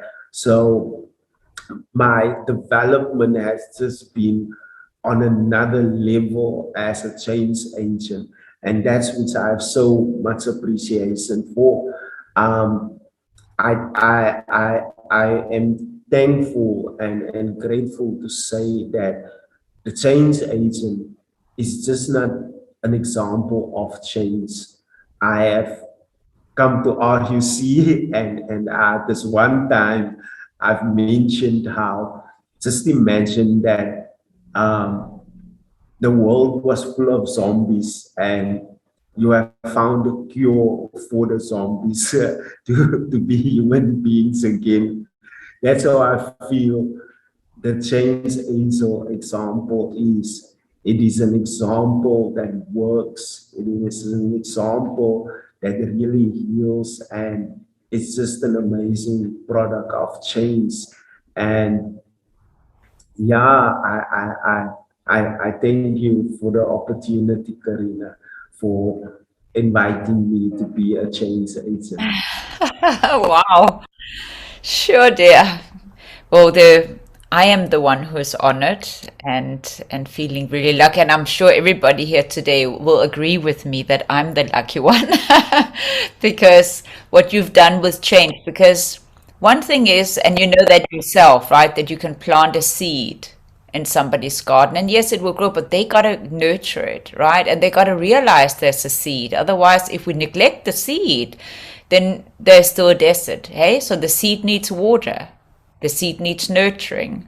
So thank you for allowing me and to walk next to you, and also for educating me and being my teacher in so many ways. I am deeply inspired by your example, and I love that you're such an integral part of Smiling One and our vision of creating more change agents and really infecting positively the entire world with change and our methods. So thank you so much for beautifully guiding us through this. And this is something we're going to do together, of course, Franklin, because this is the school project. We're now going into one of the projects that was actually initiated back in, was it 2015, Franklin, or 16? So our portfolio with partners in education started. Which school did we start at? Weinberg High School. Weinberg High School, yeah. So it's really important to understand in our education of change agents is that, as I said to you, this is not a place of work kind of thing. It's a place of education. So getting work opportunity within the place of education is part of the growth that we facilitate. So part of Franklin's growth was the school process. He wanted to impact youth. And so what we did, we packaged his education around that project, and actually out of our research of working in that space, the Partners in Education initiative came alive, so it really it educated us in what is really necessary and what is the critical issue. Again, as I say, we keep learning, we keep listening to what the journey provides to us, so we deeply understand how to affect change in the best possible way. Okay, so it's just so you get here now, AGM, a feeling of how we actually operate as a team. We're very much like, oh, we actually don't know, that's our starting point, and then we get educated through the process, and we get to a knowing that is aligned to the actual need of our clients and of society. So here, what we really establish as the critical issue is the lack of support, so the youth does lack support and guidance, and they are at risk, and we see it when we go to prison, how they fall through the cracks to negative influences and crime. And they will most likely drop out of school, and that's a fact. I mean, it's something that is a real issue in our society, and they're robbed of a future of positive impact. Now, underneath, so we're not just trying to fix that on the surface, because you can't. We recognize the wounding, and to Franklin's point in your article, Franklin, that the deep cleaning. So we understand that it's the wounding that leads them down a destructive path, one where they're harming themselves and also others in the process, because they are, it's very difficult when you're at war with yourself to see beyond that. And if you don't have the tools and skills, you just move further and further and further away, and you disengage yourself and from society. So that's kind of so we understand that deeply today.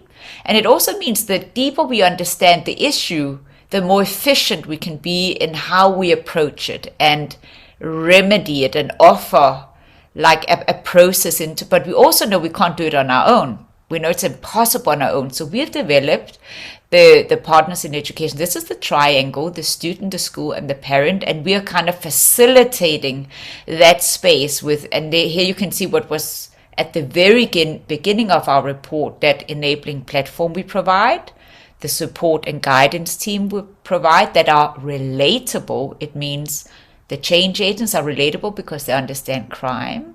They know how it is to grow up in a high-risk community. They have even been to prison. So, I mean, they're full-on relatable. Plus, the Youth Accelerator are relatable to the youth. They understand the youth challenges at that moment, right now, in this age we live in. And thirdly, our value-based leadership programs. Now, what we want to do is to generally involve students, teachers, and parents. So that's our goal. We want to create a cohesive environment for learning and performance. Very importantly, we want to prevent school dropout. It's very important that they get education. Okay, so that's part of our Zero Dropout campaign. And of course, it's about unlocking that beautiful seed in them, unlocking the potential, and that they're part of that unlocking. Remember, they got to participate in it. So they have this toolkit for life and learning. I'm just going to, so Mr. Herbert is not here today, but maybe you could just, Franklin, speak a little bit into Mr. Herbert's and kind of his being in the project. I'm always so inspired because he really gets it. He really gets it. We also have a recording on our website from Mr. Herbert speaking about him and the process.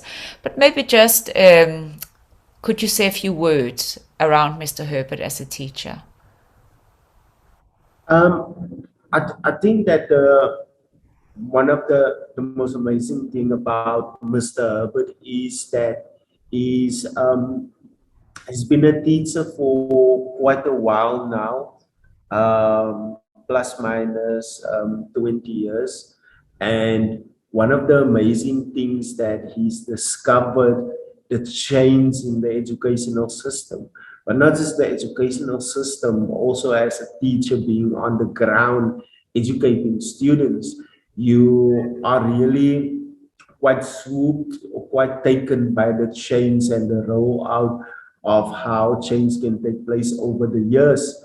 And the direction, especially in the direction where teachers starts to feel demotivated, teachers starting to feel less supported through challenges that happens at school, because it's no longer just academical challenges, it's also behavioral challenges, disciplinary challenges.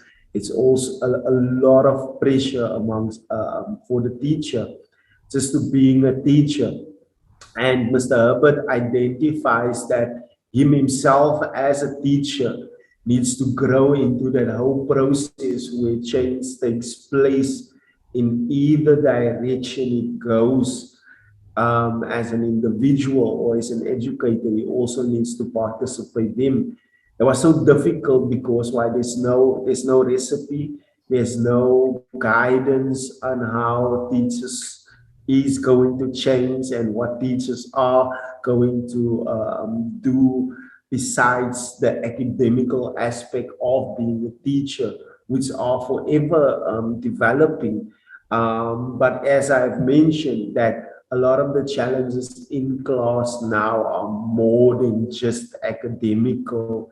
It's a lot of other things. And what the opportunity that Mr. Herbert has found with Smiling One is really for him as a teacher to become flexible, become adaptive to the environment, to gain deeper understanding as a teacher.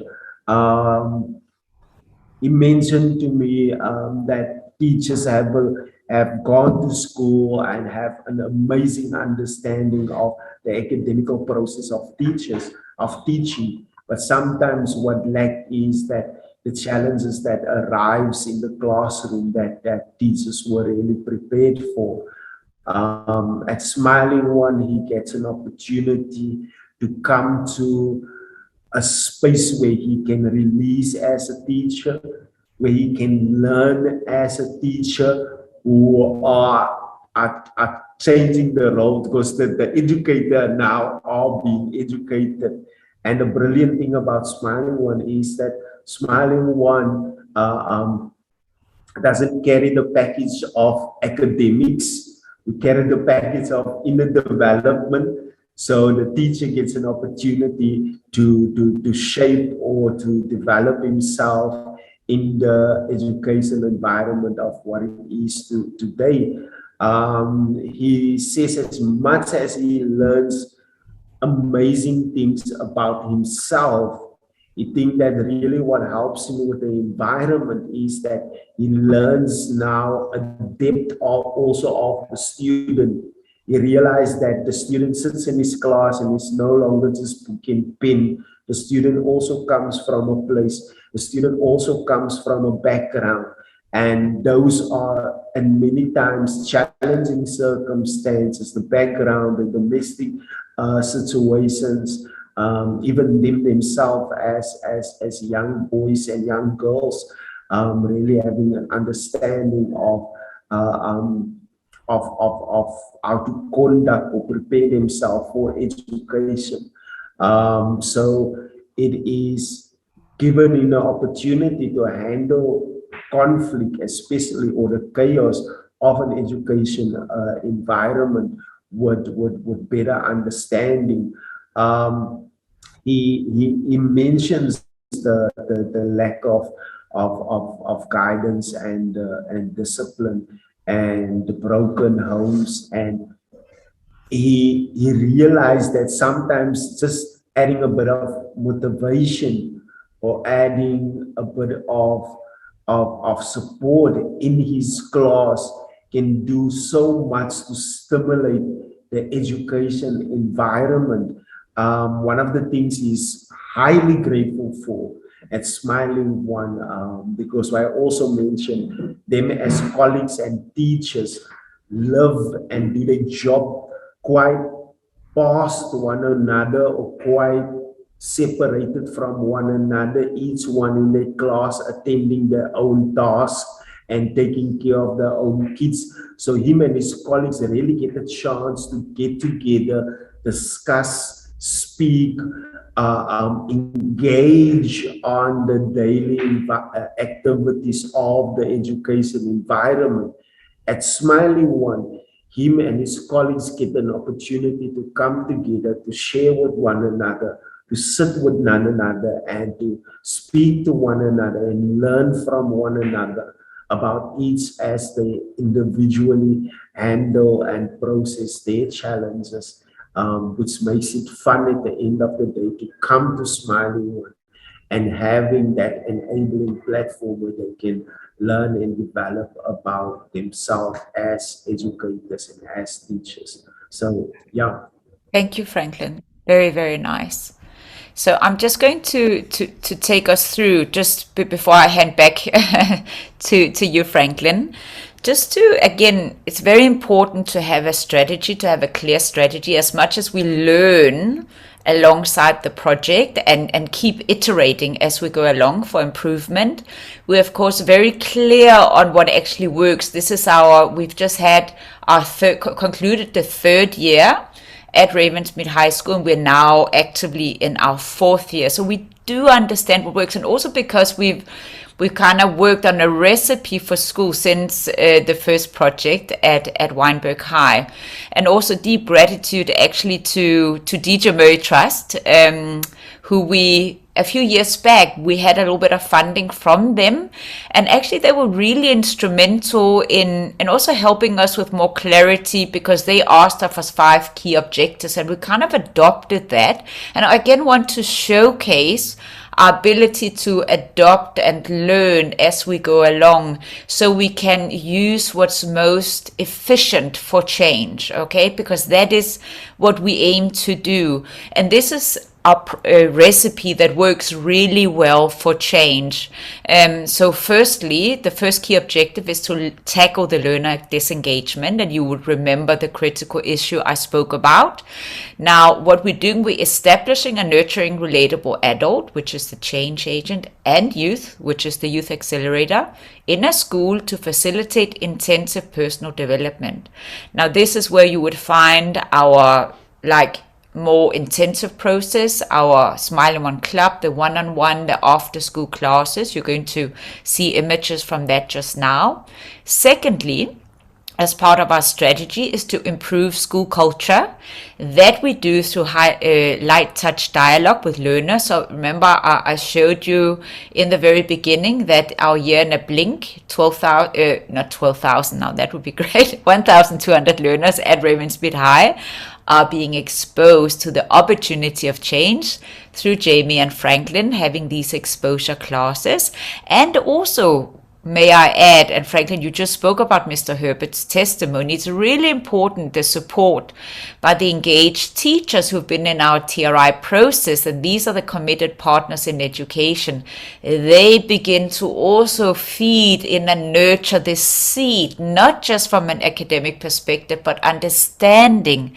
We come back to well-being. The performance of well-being is key in order for the learner to actually have enough capacity to take in the academics. And that's a really important part for them to understand, so that everybody gets part of really improving and lifting school culture, which is a shared responsibility.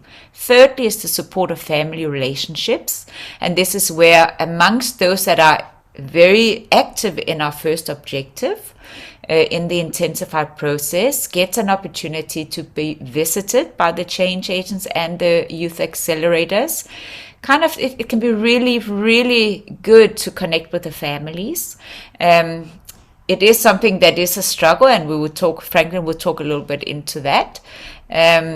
The fourth key objective is, of course, our governance. We obsess about quality and that we have a disciplined project team. So it means that our team is oriented to work through our engagement guide, through our child protection policy, through the POBIA policy, so protection of data and privacy. And also what we are busy doing in these next few years is that we are busy writing our Partners in Education manual. So we actually can gift to all other schools our recipe, how to work change in school processes. So we're really excited about that. And fifth is, of course, the funding strategy, and we continue to diversify here. And of course, the focus is longevity, that we can keep optimizing. We cannot work without funding. It just doesn't work. And it's also, in terms of job creation, it's really, really important to pay the change agents, to pay the accelerators for their skills. And it is an exciting way to also really taste what is possible in a healthy way to earn an income and for sustainable livelihoods. So here we give thanks, deep, deep, deep thanks to Kirsch, who's the main sponsor in this portfolio, who have just renewed for another 3 years. We're so grateful. We still need to fill up, so a little bit less than half of the budget is fulfilled through that. So also we've, the teachers and the SGB are really involved in helping us with fundraising. And of course, we're inviting more funders to come on board as well. So it's just so that you understand what it is of the key objectives that is important in running our project and that makes our project work. And so Franklin, I'm going to hand over to you and maybe just go through it quite succinctly, because we still have quite a lot to go through. So if you could just spend a tiny bit of time just to speak through the next few slides, which starts with the intensified, then the exposure, and then the house visits. Over to you. Okay. We're starting off with the team in the field, hey? So this is really about how you as So, I think that the appreciation, firstly, for the accelerator, It's just an added bonus for the change agent. I think that I can firstly say that we have a beautiful process at school. There are so many students who come aboard. I've appreciated the interaction and the willingness to apply change in their process. 4 accelerators were seen in 2021 and 2022. The accelerators was beautiful, not just as the added support for the change agent, but also as the relatable factor. I think that in the year 2021, we had an amazing process with Keenan and Luyanda, where they were probably a great instrument and role model of speaking to the grade 8 and the grade 9s. That was the year also we have seen many grade 8s and grade 9s participating in the process. We can just say that the whole Smiling One Club or the Smiling One project and process was just a success in both the space that we have provided, because why students feel safe there, students feel that they are not being judged there, and it's a place where they can learn also about their challenges. It was amazing to see the 51 students. They were quite a learning curve for me as a change agent, because while there were so many ins and outs, there were so many ups and downs. I think that they came with a full package to experience the change, because why sometimes when you see what these 51 students have offloaded was just a lot, and we could then find within each other to kind of like work through it and be really intensified and zoom into the challenges. The 23 referrals that we've seen was via the SGB, and was via the teachers who have recognized that there are certain students who need support, there are certain students who need to deal with certain issues, and thankfully they could count on Smiling One to play that supportive role for students. 2021 was also the year they've adopted officially in the school's books as Smiling One being learner support, an intervention program for the Ravensmead High School. And it's huge. The Department of Education asked for every school to have an intervention program for the students. So that was amazing in the year 2021. COVID definitely played a huge role. I think that we have seen students on a smaller scale each day at school, and we might say it made a bit of a change into our approach, because while this time around, instead of sitting for 2 hours, we had to take the little 1 hour, the 40 minutes here and there into just navigating, getting to all of our 51 students in the intensified process. In 2022, we saw the school running on full scale, where everybody was back. Thankful to the Smiling One Club going back to normal, and this is where we could then host after school sessions again, with the permission of the students' parents.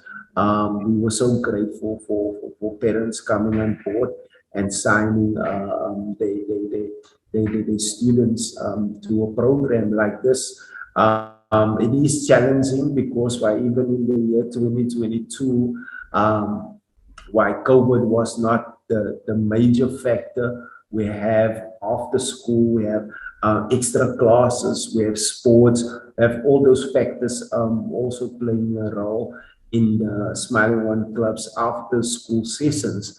Yet you'll find students still committed and still coming to session. We have intervals, a lot of students who were really coming to see us for intensified one-on-one sessions. Yeah.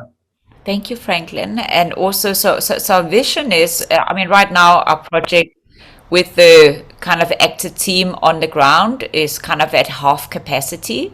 So our vision is to hire two more change agents and have 4 full-time accelerators active to strengthen the team capacity in our intensified processes, because it is a lot to navigate. So the more we can kind of cover through our team, so hence the need to develop more change agents as well. I mean, we could hire more, that they are available, but that's a big dream. So here you'd see some of the pictures from our after school sessions. So it's nice to suggest, and you would have heard Franklin here speaking to how the students in the after school club celebrated him on his birthday on March 16th. So remember, our annual report is from February, from March last year to February this year. That's the financial year. So that's where all the images come from. And then you'd have the teachers down here to the left, and you'd see a session around one of our journey maps. So this journey map is really so the book that they're holding is The Responsible Individual. You can see the journey map here on the floor, the very colorful journey map. Now that is just that book mapped out in a colorful way, adding some extra spices from our elevated toolkit in our academy. And Franklin, you did speak about how this space is separate from the academic classroom to host or the daily activities of the Smiling One Club. And this is where we work and play, have fun and explore. And it is a place of, as you said, Franklin, direction and clarity, where students embark on their inner development journey. So what's really wonderful about also a lot of this report was quite easy to pull out the detail, because one of the things we obsess about is data. So we also have an exercise every quarter, every 6 months, where we're harvesting data out of the project because we feed back to the sponsors. So all of this data becomes, available in these reports when you are a sponsor, just so you can see what works well, what were some of the challenges we were having, how did we deal with it, what strategies did we put in place, what did we learn, what did we have to change, and so on. So we're very obsessive about data. So that's the only way we can see, is change effective and where can we improve. And this would be from exposure. So I spoke about the 1,200 students exposed, and actually there were 300 exposure classes. So that would be a picture of a typical exposure class here. And the presence at the school invites all parties to participate in elevating that space, as we spoke about. That would be the teachers, the students, and also, the students that participate. So like not just Jamie, but also Bridget that you heard from. Her example at the school invites others and helps elevate the school culture. And you'd also see here on the right how that there's a lot of attention around really celebrating the students towards matriculation. It's such an important stepping stone, milestone on their journey to elevate themselves on their journey and to grab opportunity, because this is a passport to further opportunity in our society. So we also see how the students that are in our process really becomes more hungry about their education. They want more, So this is a case study from one of the students, and I'm just going to run through that. You'll see on the left side, the desert of the student, and on the right side, the oasis. So you'd have, and maybe Franklin, just briefly, because you know the student, but because of course the POPI Act, we won't reveal who the student is, but maybe just very quickly, just talk into, because this is not just one student, this is typical for so many students, right? And why to move towards, through a change process, to see actually my life as an oasis. I think that you seeing the student, you never realize the background, even as Mr. Herbert has discovered, you never realize where they are coming from. what they are dealing with on a daily basis. I think that the domestic circumstances of some of the students are so dire that it leaves them little opportunity to learn focus, learn strategy, learn skills to really accommodate them in the future. And it has gone to a space where it was quite shocking to hear how a student can go to bed hungry.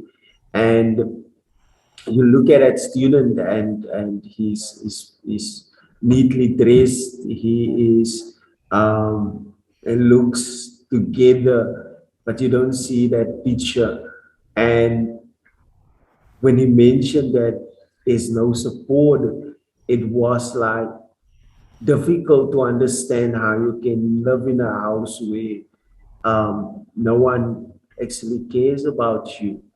No one even looks out for you.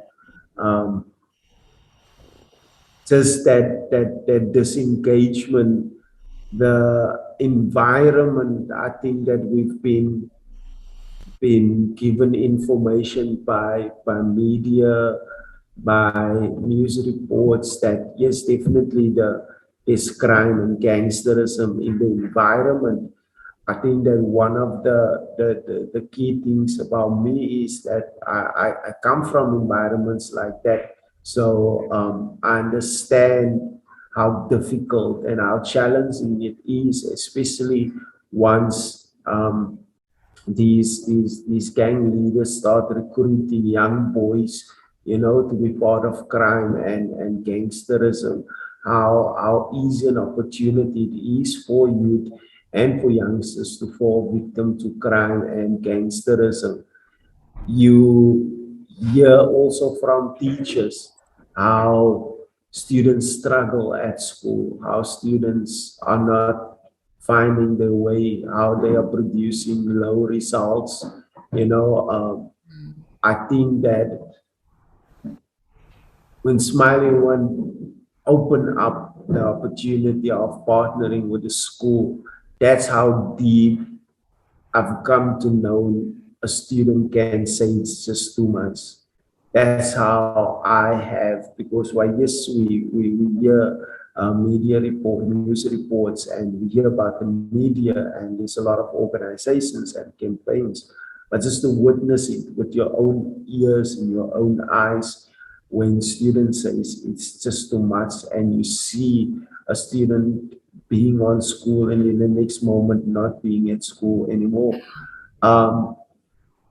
I'm happy and glad to say that the student that worked with Smiling One, or worked with Smiling One, has found the support first-handly when students like tell me that I have been their support, and I tried as much to emphasize that, you know, it's a bigger picture. Is that Smiling One as my tag on it, so I get a lot of guidance on how to position myself into being a support for students. You hear families that their gratitude and just the appreciation for someone being there with their student. They don't have eyes once the student leave the house, you know, so they can only appreciate when there is that kind of support. I must say and the same like Byron, to excuse himself today. There is students who amazingly see their possibility, see that there is more, see that there is just their eyes being opened, man. And I think that their tools and their leadership skills, carrying them from one moment to the next moment, is just beautiful.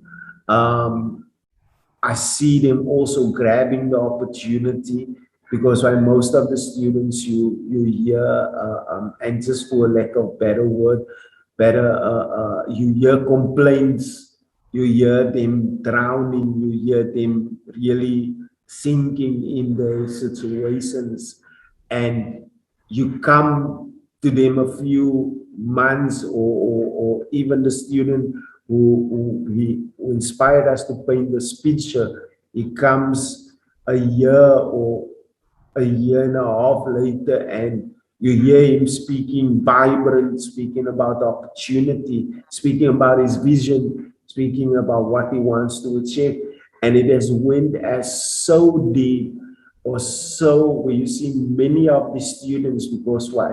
There is a few, and not just only the student that allowed us to paint this picture. Many of our students being at that age, juggling entrepreneurship, being breadwinners, and school at the same moment, and at that age, when they come to realize that there's an opportunity for me where I don't have to go to bed hungry. I have support, I have a skill, I have a mind, I have things to do, you know, and for me, it's like beyond like an oasis. That's like, I don't know, a river. It's just a huge thing for me to see sometimes they do. And also, I think that lastly, I can appreciate the fact that once you see them changing, the crowd that they walk with change so drastically that their friend circle is not the same.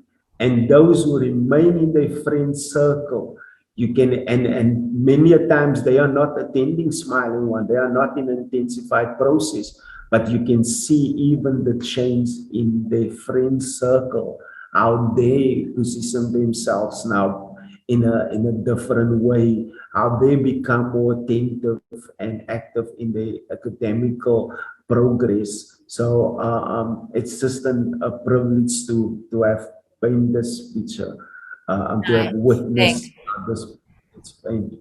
Very nice, so beautiful, and just feeling that, and this is so important because this is really the outcome, you know.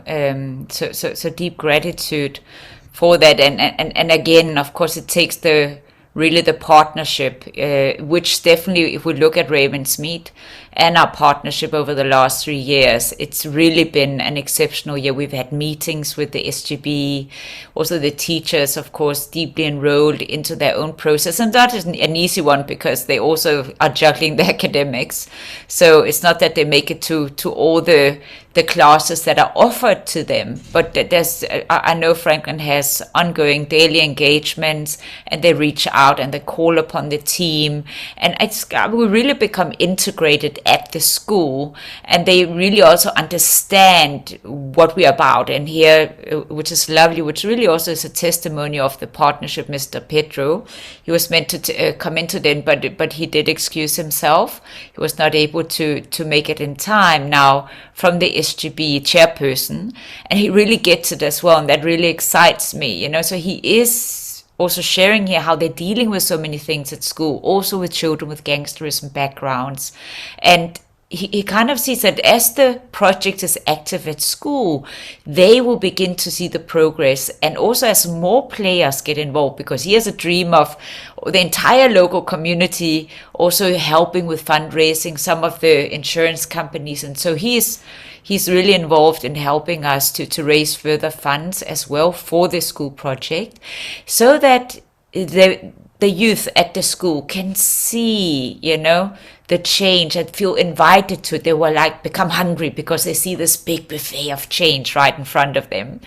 And they will see, as he speaks to the benefits of the children participating and what it means to them. So like you spoke about as well, Frank, and how, you know, those students, they're just radiating that, and they begin to infect the environment positively, so that the other students, they don't want to feel left behind. They want to be part of it. And that's his vision. And he also speaks more into, imagine that we could have 3 or 4 change agents from Smiling One, you know, there, so that change, you know, that it's really bubbling, you know, and we have our own containers at the back of the school.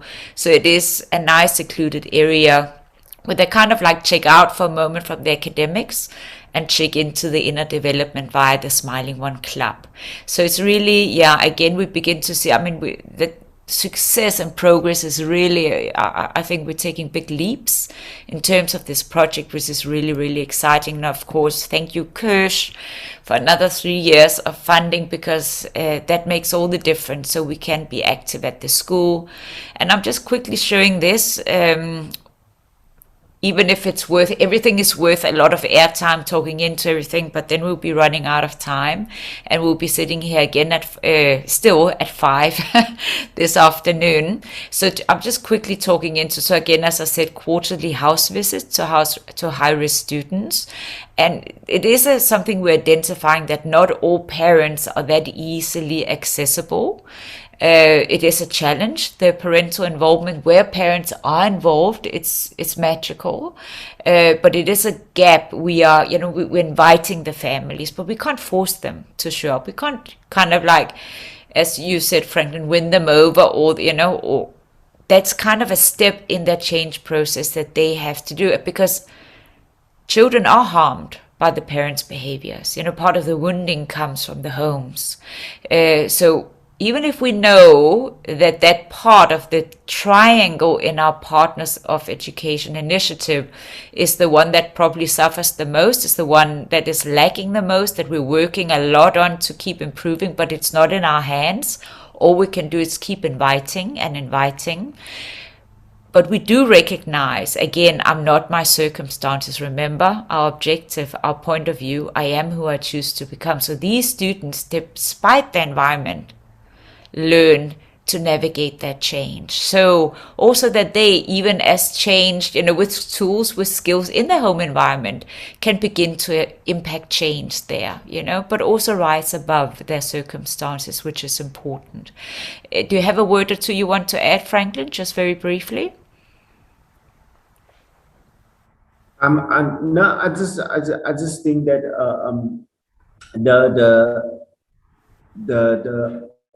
the moving from school into the personal space kind of like gives you just a different insight and access to a different angle and new dynamics of the students being, you know. I appreciate and love how house visits can also invite the parents, or just make them feel at ease, man, or give the go ahead, you know, to their child participating in the Smiling One process. Yeah. Lovely. Thank you so much. So Jamie, I know that you spoke also, you shared quite a lot, you know, already from the article when you introduced yourself. I just love what you wrote, and maybe you'd like to add a few extra words, but you said so beautiful in your article when you sent it to me. To all future accelerators, you will love being a youth accelerator, working closely with students and helping them to shape a new generation of better leaders, you know. So powerful also that you see the vision, you know, of these are future leaders. And imagine if nothing happens, if there's no intervention, but you understand, as you also shared in your intro, how important it is to be able to review ourselves, to get to know that person inside ourselves, and that you, based on your own relatability, you've been a student at Ravensmead High, you've been in the program. Do you want to add something to this article, Jamie? No. No? Do you want to read it for us? Yeah, I will read it. Okay, that's fine. I was a different person before I met Smiling. I made decisions that I regret, like drinking alcohol and smoking weed, like they will never be an end just to escape my problems. I never talked to anyone about my feelings or about things I wanted to know about life. I didn't know who I was and what I really wanted. I joined the Smiling One Club in grade 10 in 2019. At first, I was scared because I would have to speak with strangers and talk in front of other students about my life. But I realized after a few sessions that it could help me. I've become a better person and more open about my emotions. I realize that I'm not the only one. There are many students who can relate to me and vice versa. In 2021, I finished my matric and became a Smiling One Youth at Accelerator. I learn so much every day and understand the person inside me. I also understand the students and their feelings, which means I can give them tools to help themselves. I enjoy being with the students and having open and honest conversations with them. I like that they know me and I know them, so they feel comfortable talking to me. As an accelerator, I get to understand other people's feelings and struggles. Thus, help me better understanding the things I've been through on my journey and how to express myself. The best thing I have learned from being an accelerator is that I have different ways of handling things. I am learning more about being human so I can be me. Thank you. Thank you, Jamie, and I celebrate you. And also, what's really important as this enabling platform that we have is to give, this space. This is kind of your first AGM, hey, Jamie? So to be here with us to present our report also builds a skill, So that is how we work, that we really want to expose you to a lot of opportunity in your, on your growth path. And also you're also a wonderful part of reminding us where we can all grow. So thank you so much, Jamie, for being part of our team and for your article in our report. I really appreciate it. Thank you. So I'm just going to continue into, so this is the fourth key objective. Just a second. Excuse me, I just needed to cough there for a moment. So in our fourth key objective, I spoke about a disciplined team, and we obsess about quality, our policies, our guidelines, our education. So you would remember that I spoke about how the team is guided. So by our engagement guide, by our child protection policy, by our POPI Act policy, and of course by our Circles of Change manual, which is that's the TI method and all our personal value-based leadership tools that is in that. And each year has kind of had special focuses. So 2019, we deepened and developed that, the engagement guide. 2020, we deepened and developed the child protection policy. Last year, that is this year that we are busy celebrating and presenting, it was the POPI Act to make sure we are aligned. And of course, it's been an amazing exercise because we sit with highly sensitive data in all our projects of youth, children, inmates. So it's really important. And also it's very important that all the photos that you see in this report, we have signatures, of course, media release forms where guardians have signed as well when they enroll in our programs.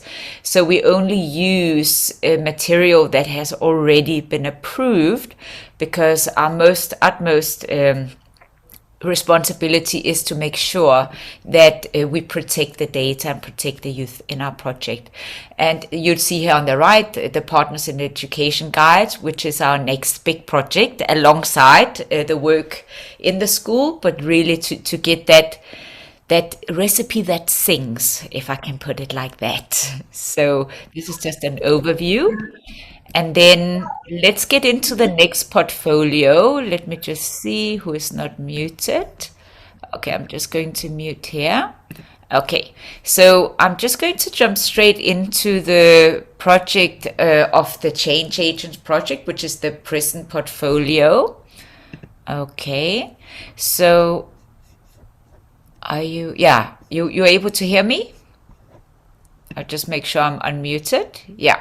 Okay, so here we just go into seeing the critical issue again, and you can see it's similar to what I presented in the school project. But here when we look at, now we're really into the crime where the youth has fallen through the cracks.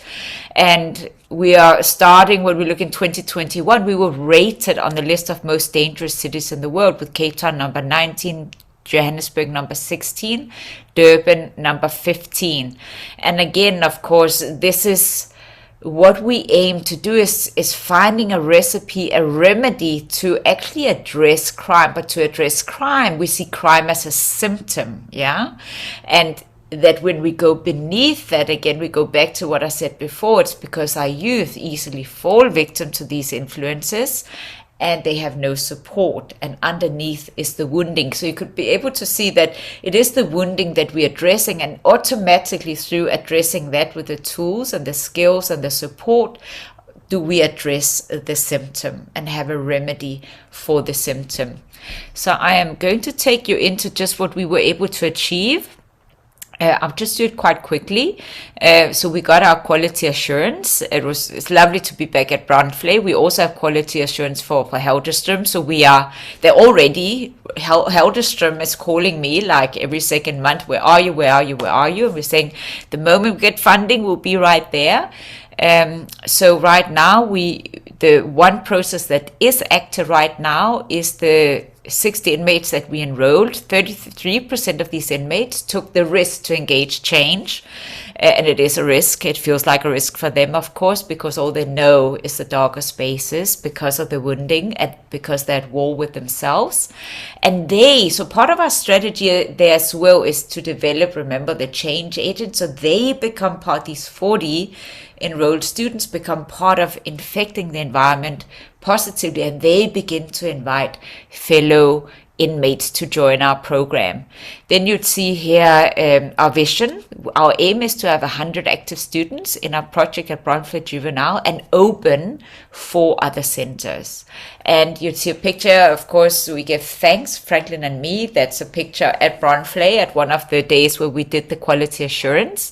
And we give thanks to everybody who's involved, because we know it takes so many puzzle pieces. There's so many red tapes. There needs to be so many people helping the process to have a successful project. We have a long-standing, fantastic partnership with the Department of Correctional Services. So deep gratitude for them as well. So Mr. Nelani, Mrs. Klute, Mr. Phillips, Mr. Adams, Mr. Botes, who's the head of the juvenile center, the social workers, teachers, management at the school, at that juvenile center, security staff, and a warm thank you also to our RUC family, who is lovingly supporting us by fundraising to sponsor our transport from Brandvlei as well. So that's really important. We can't do it all on our own.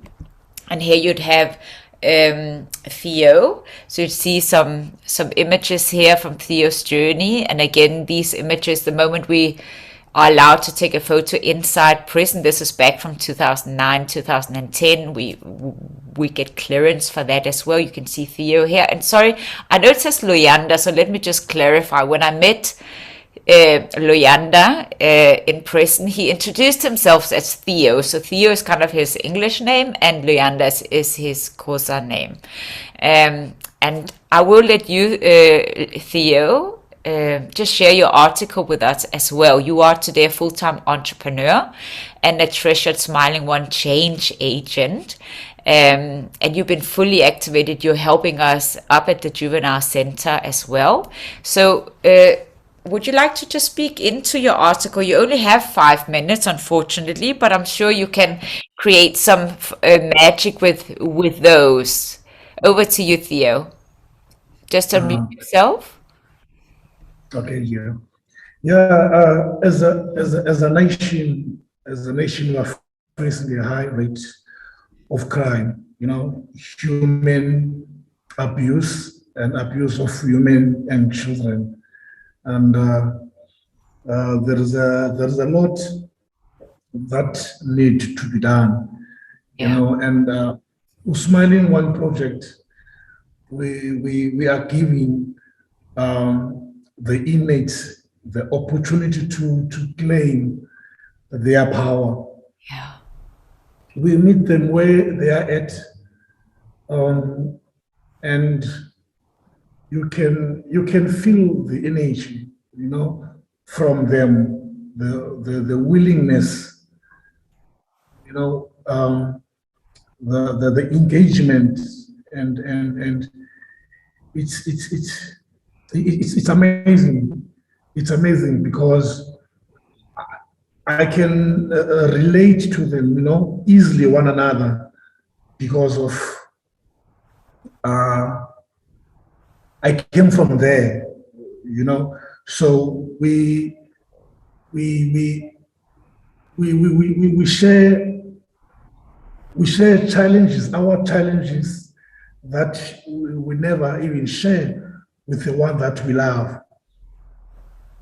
Yeah. So the men's sharing it is so emotional, and they become my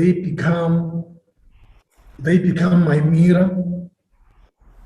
They become my mirror, and it's vice versa, Karina, because with the challenge that they have, it always reminds me, and it always teaches me to be humble and to be kind, and it gives me a platform to understand them rather than judging them.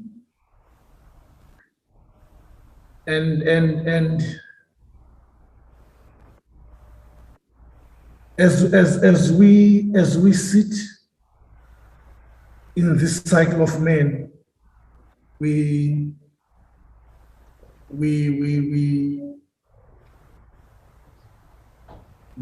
polish the tools that I have, because to have tools is not enough.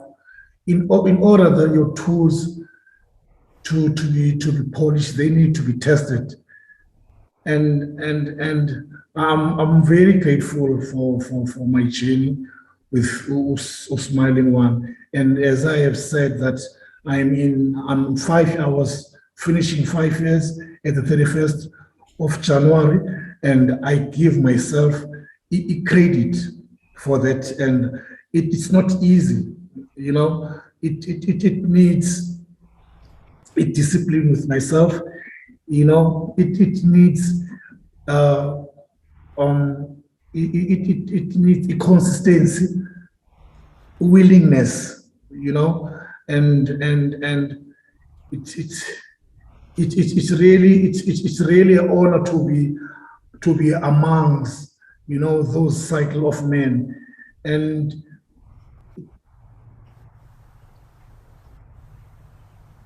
it gives me hope and the courage that when you apply one discipline in yourself, it creates other disciplines. And this program for me, it's been like a therapy, you know, because it is very important to have a conversation with yourself, of which is not easy, you know, to make a conversation with yourself. We only do a conversation with others, but it's very useful when you are doing a conversation with yourself, because it's whereby you are having a time to do introspection, that where you are in your life. So to engage with inmates at the juveniles, it really at times, you know, most of the times when I'm there, it took me back, you know, it took me back when I was there, and almost all of them, they are amazing. They asked themselves, like, how did you make it, you know? And we share, and in so much that you can see the energy, Karina. It's like there is something that they have. I don't know. It's. But what I love about them is they claim the program. When we have a session with them, they lead, and you can see the interest. You can see the thirsty, you know, of change. And when was it? I think it was our last session. One of the guys, when he affirms when he affirms, because that is where the thing can change for me, to say proudly, I am done with crime. Although back in your conscious, you will have some doubts, but just to affirm, to use that name, I am done with crime. It will create, as I've said, other disciplines. Your conscious come alive. It's amazing because of these guys. At the end of the day, they will come back to the society. It is very exciting to see the willingness, to see the vibration, man, Karina. It's amazing. It's amazing, and it keeps me grounded. It keeps me to, because of the process. It's not easy, but it's worth it. It's amazing journey, Karina, to be amongst the cycle of men in juvenile, and I truly believe, by visiting them time to time, it will make a fruitful meaning to them, because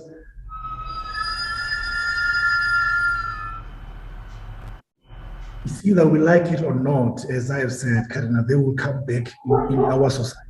So to listen into their child, they feel welcome, they feel love, and me and Frank, when they see me and Franklin, it's like we are example of change. It's possible. Yeah.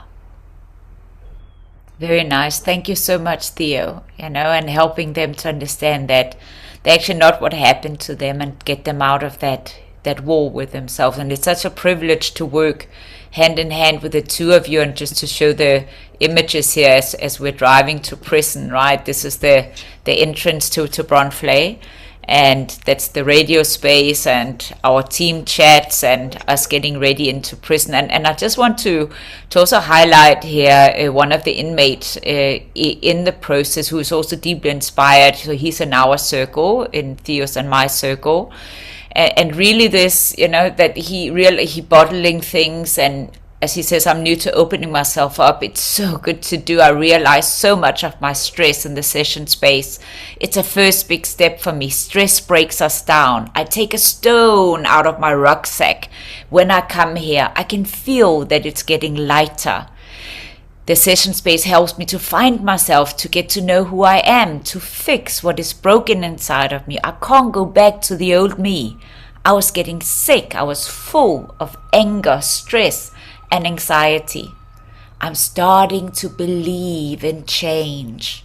I see a lot has changed already since I started the program. This is only 3 months in. Okay, we started earlier this year. Now Luyanda, which is Theo, is a role model to me. I want to practice change, not with pressure, but patiently.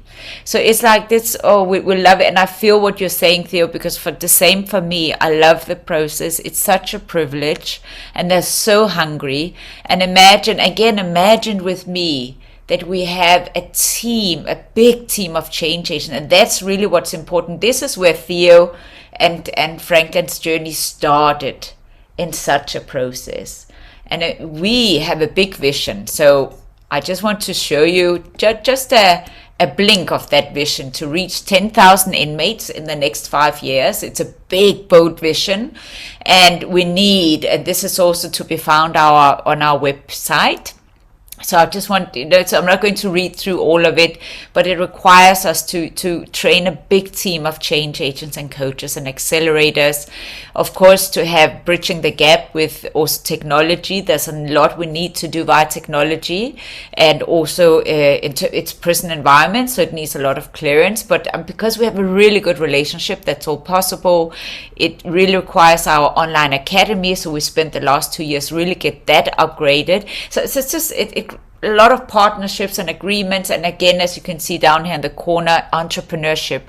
We're also envisioning that we have a lot of partnerships that also adds and contributes. So our recipe is not the only one that they need. They need a lot of extra additional things into that, so that we have collaborations in place and partnerships that helps benefit those that go through our project and our path. Okay, so that's to enable and support growth on that journey. So that's part of our vision. And also just as a blink to now combine what we've actually been going through in our projects and our reports. So we're finding the raw diamonds inside prison. We support that transformation into change agents. That change agent is a relatable adult who walks next to schools and high-risk youth to help them re-engage their journey, champion their change, and awaken the leader within. And the aim, of course, that part of the vision is this healthy individual who builds healthy teams, families, and communities, and who helps create a healthy world for us all. So I hope you can see the bigger picture with us. And because you've been with us in detail in the report to feel the projects closely, that you can see the bigger picture. And of course, as we scale, and that's important in order to achieve that. Now, Manuela, you wrote this beautiful piece here for our report, and I know after that we have our sponsors and our financial report. So Manuela, would you like to add a few words here just to the change agents as well before, so we can also adopt the annual report and then go into our financial report? Sure. Should I just read that? Yeah, sure, you can do that. Firstly, I'm sitting on the circumference of the board and everything. I'm so humbled by your work. I'm feeling so very moved again. Thank you. And thank you. Just incredible work. And so I reiterate that here by, the change agents are just exceptional. They've paved the way to harness enormous courage in their acceptance of themselves and carry within them a depth of compassion really felt. In a world troubled by so much strife, we are in desperate need of their wisdom and their capacity. Young people instantly understand their experience, and this exchange is utterly priceless. They show us in a very real and tangible way that if they can utterly transform themselves from incarceration to freedom, then so can we. They are the living, breathing echo of Nelson Mandela's vision. For to be free is not merely to cast off one's chains, but to live in a way that respects and enhances the freedom of others. Beautiful, dear. So beautifully written and so just spot on. And I also hope that everybody feels that in our presentation today. It just that these are this vibrates, now. I mean, I think we've lifted it off the pages like in the most beautiful way. And I'll come back to you just now. So this is just from our session hike, and just a big gratitude, of course, to our sponsors that makes it all possible. So Kirsch Family Foundation, Rondebosch United Church, the change agents, because part of their educational model is also they actually part of what they earn, they also make a donation and contribution into a buffer account. So they participate. So they really they fully own really these projects, and also part of deciding where we direct that buffer account. So it's really exciting. Corin also, who's been really generous in terms of, we've been through a pandemic. So to maintain like workspace, office space and rent and stuff like that has been a really challenging thing. And she's just been incredibly generous, and we just big gratitude to her as well. Ravensmith High School coming on board, so really their energy showing support and realizing that also they can contribute and add to the fundraising campaign, so we can attract more funding for that project, so we can run at full capacity. So we're really humbled, and we, of course, because we're really obsessed about quality and efficiency, we all the time try to also show ourselves worthy of, their support, and that is my wish, that this report is a testimony of that we take that really, very seriously. It's very close to our hearts. So as part of so I'm moving from the annual report into the financial report. And I'll just do that, and then we'll adopt both after that. So as you can see, like in our last financial year, so we have attracted, so the 350,000 you see here from Kirsch, they're actually going to cover the entire 2022. Okay, so a little portion of that falls into still the project year, of the financial year of 2021-22, but the rest goes into the rest of the year. So we actually ran almost the entire year on 200,000 Rand. So a big thank you to the team, because everybody was paid less because of the pandemic, but we still really, really made it happen. Also, as I said, the donation in kind by Karina, and then the sponsorship. So this is what the actual donation via the change agent were. Then also our accountant, our auditor, he gives us a beautiful discount every year. And so it's just, all these beautiful hands coming together to make it possible for us to actually achieve on all levels. RUC, they had a little bit of funding coming through, but also big commitment from their side this year. And the present view and all of that is going to fall into the next year's annual report that is starting to come in. And of course, we all have a lot of voluntary activities on the board. So thank you to our board members and to everyone who's helping us to actually make the engine room work, so to say.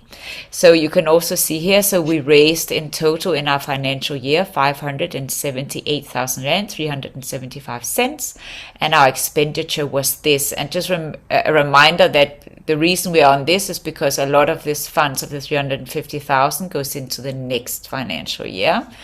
And we are a trust, and we are registered as a non-profit organization. That is established to carrying out our objective, our Circles of Change initiative, for the benefit of South African high-risk communities. And we have been echoing our impact since 2008 in South Africa. And audited financial statements are available upon request. And of course, we as a board, we have already been going through them, and we've been signing off our audited financial statements.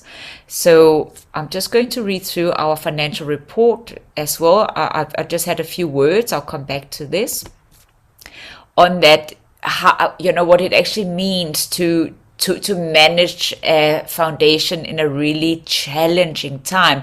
But I find it's not the first year or the second year that has been a challenging time. I think we kind of thrive a lot in those spaces as well. We're kind of getting ready to really understand our beneficiaries as well. So we do understand it. We're very skilled in challenge and in change, and we're very clear on our priorities. And so that we are really equipped to serve those most vulnerable. We understand what it means. We are relatable. Our flame through this last year has only grown stronger. And I just want to celebrate our team because of their, and I don't like the word sacrifice actually, because, it doesn't really fit into my mindset. But they've really gone over and beyond to deliver on the promise to our beneficiaries and to our sponsors, to provide exceptional experiences, even if we had so little funds. We've co-created magic, with those that are, our stakeholders, our partners, Kirsch Family Foundation, and we're humbled, also the renewal of Kirsch to give us another 3 years of funding, and this time 350,000 Rand a year, also shows, it speaks volume to the impact of our approach.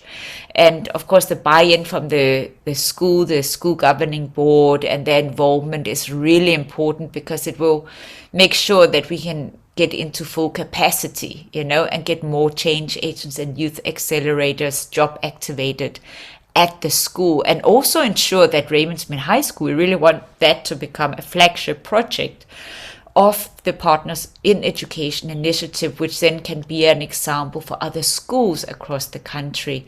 So we're always considering the ripple that comes out of what we do. So the time is ripe. It's really ripe to touch thousands of lives in South Africa. And in order to do that, we have the last financial year, we've networked a lot with like-minded people. And there you'd have Olivier, who's with us today from Close the Gap. And it's such an exciting new partnership that we're starting to nurture. And we love what they stand for, their commitment to the environment. So they use recycled, they refurbish electronic technology, you know, so computers, laptops, and so on. I love their focus on entrepreneurship and really helping entrepreneurs thrive and learn, and providing also enabling spaces. And also their extensive experience in bridging the digital gap, which is important for us to learn, to scale, and it's a gap in what we need to learn and do. So we really look forward to partnering with Close the Gap, also to establish our very first DigiTruck. So that's our dream as part of the Learning Hub vision for our project in prison. So we imagine a DigiTruck actually at every project, but starting with the first one at Bronfley. And so putting a lot of energy out there, but we also know it's a garden that is awakening, and together we'll make it happen. So we can reach these 10,000 inmates in 5 years. So we're knocking on doors, and as I say here, yours might be next in terms of attracting the partnerships needed for this vision, because it's not funded yet. We are also approaching the Portfolio Committee in Parliament. They're due to visit our project in 2022. We have made a strong case. I hope you feel that, a strong case study over the last 14 years, and it's time for funding provisions to be made at this level. So we invite them and you to support us. And we're also taking the steps to relaunch our prison project in 2021, as you know, so we can transform even more change agents, these raw diamonds into change agents. So again, gratitude to the Department of Correctional Services. And just imagine with us, impact on a large scale for our youth, our communities, and society at large. Because we all, also all of you who here today, play a pivotal role in creating a healthy world to us all. So this concludes the financial report. And just to go back to us as a board of trustees who are now going to adopt this financial report, and asking everybody who's attending today to help us adopt both the annual report and presentation and the financial report. Now, you've met Franklin, you've met Manuela, you've met me here, and so it's really important that, so we are accountable for the standard of governance, and we're highly committed to deliver on what we promise, and this begins with how we live our dream, how we walk our talk, and how we fuel our values into a strong and sustainable organization.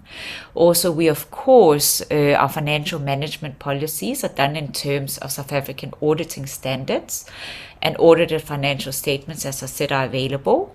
Our external auditor, HD Page, provide oversight and monitoring, and we're also going to re-elect them today as we go into our next financial year. Also, we do quality management all the time. It's an integrated part, and that's also, I'm touching all the projects all the time to make, I also do quality assurance to make sure it's aligned to the standards and that we follow all the policies. And Franklin does the same for the change agent. So he's the head of the change agent committee. And there we have a monthly quality assurance also through comprehensive reports that everybody in our team are required to submit as well, and that are being evaluated by Franklin, and he reports back to me then. So everyone there once, will you help me in adopting the annual report that I've been presenting and the financial report that I've been presenting? I just want, so I can see the hands, to see if I can make this a bit bigger. Okay, awesome. So everybody helping here too, thank you so much for all the hands and all the help in adopting. So we've adopted our annual report and our financial report. Also, I would like to nominate our auditor, HG Page, that he might follow us into the next financial year.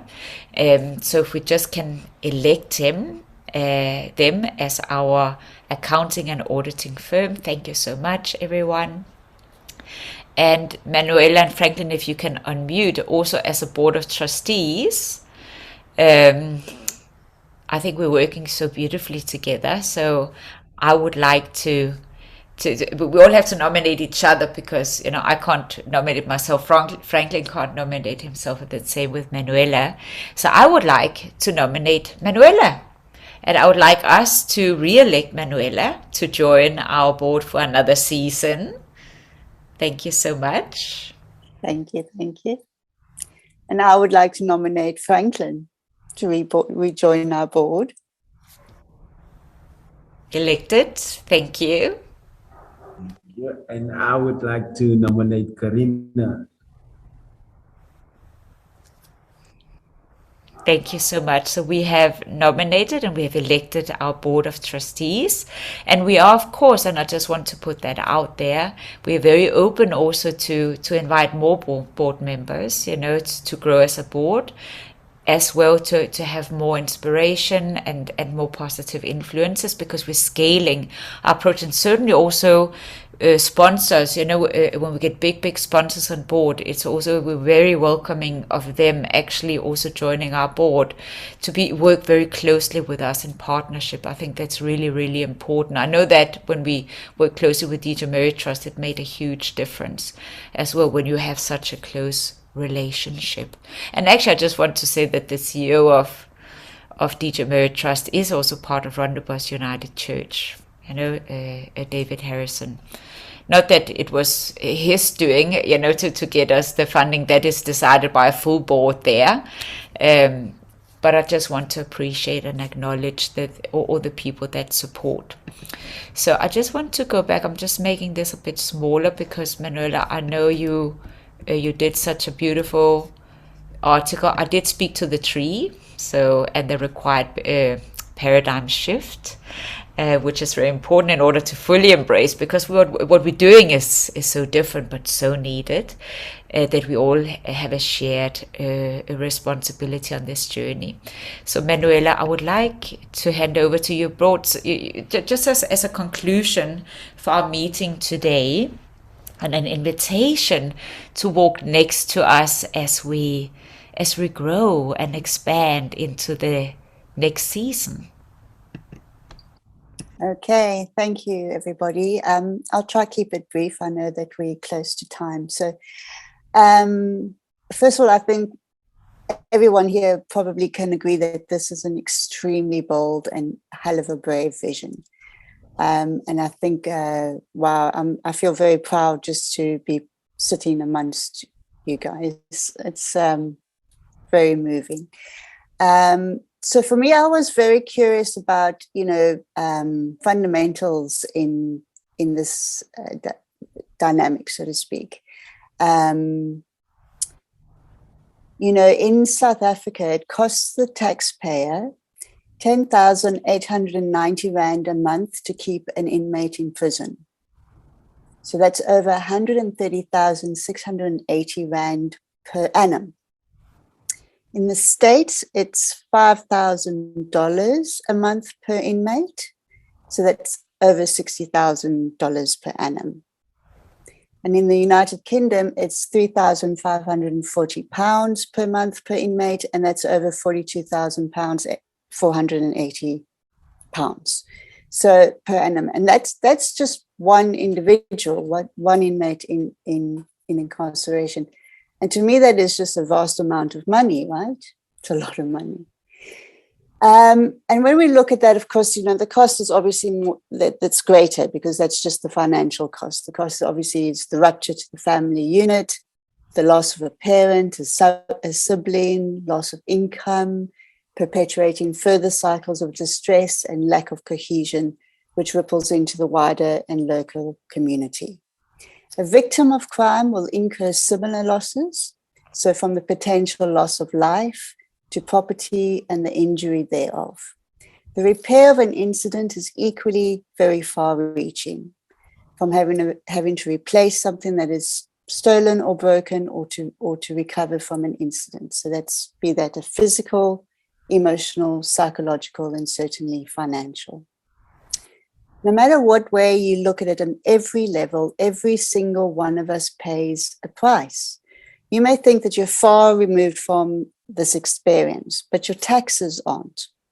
None of us are actually separate from this problem. So we become all victims of crime. The Justice and Correctional Services Minister, Ronald Lamola, says that he expects the average number of prisoners to increase by 20% to 170,000 in the next financial year. So that's 2021 to 2022. That's quite something. Do you want to go? Thank you. So at some point, I kind of asked the question, what happens if we just invested differently? A seasoned change agent costs Smiling One a minimum of 200,000 Rand a year. That's, if we round that off to just 70,000 Rand per month. But their impact, and I think we've all heard and witnessed and certainly felt, their impact saves lives and prevents crime, which just equals exponential savings.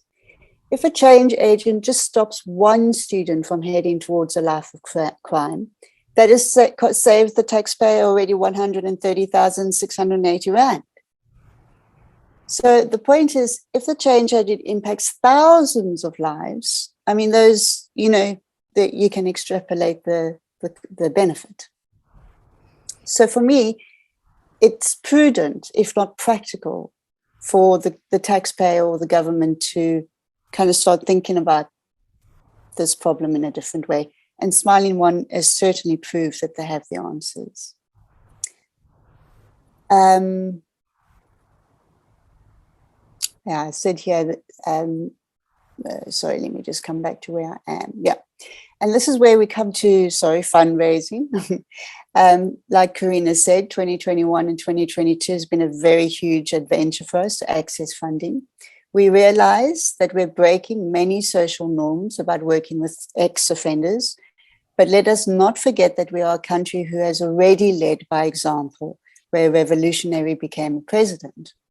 If we look how much more value 136,680 Rand could bring instead of being locked behind bars, we really need more help.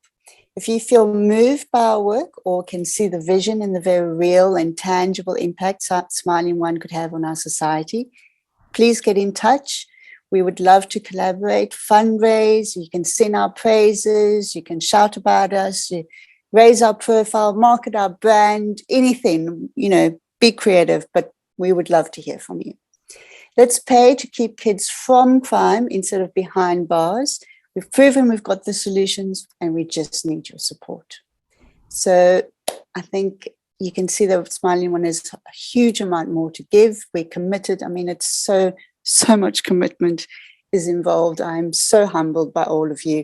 But we really need, everyone just to join us and collaborate and do this thing together because we can. Yes, we can. Yes, we can. Yes, we can. Sure. That's so powerful, so beautiful. I'm just taking that in, right? I mean, it's actually such an important thing to compare how much it costs to kind of keep, the prison population under correction, and if we invested that differently, and so it's not really, imagine just to, you said, okay, let's pay the money towards, 10 inmates that are not going to, that we're going to save from going to prison, are going to help not to go that route.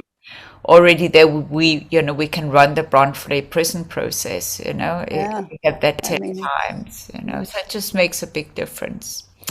So let's just see everybody here. Beautiful.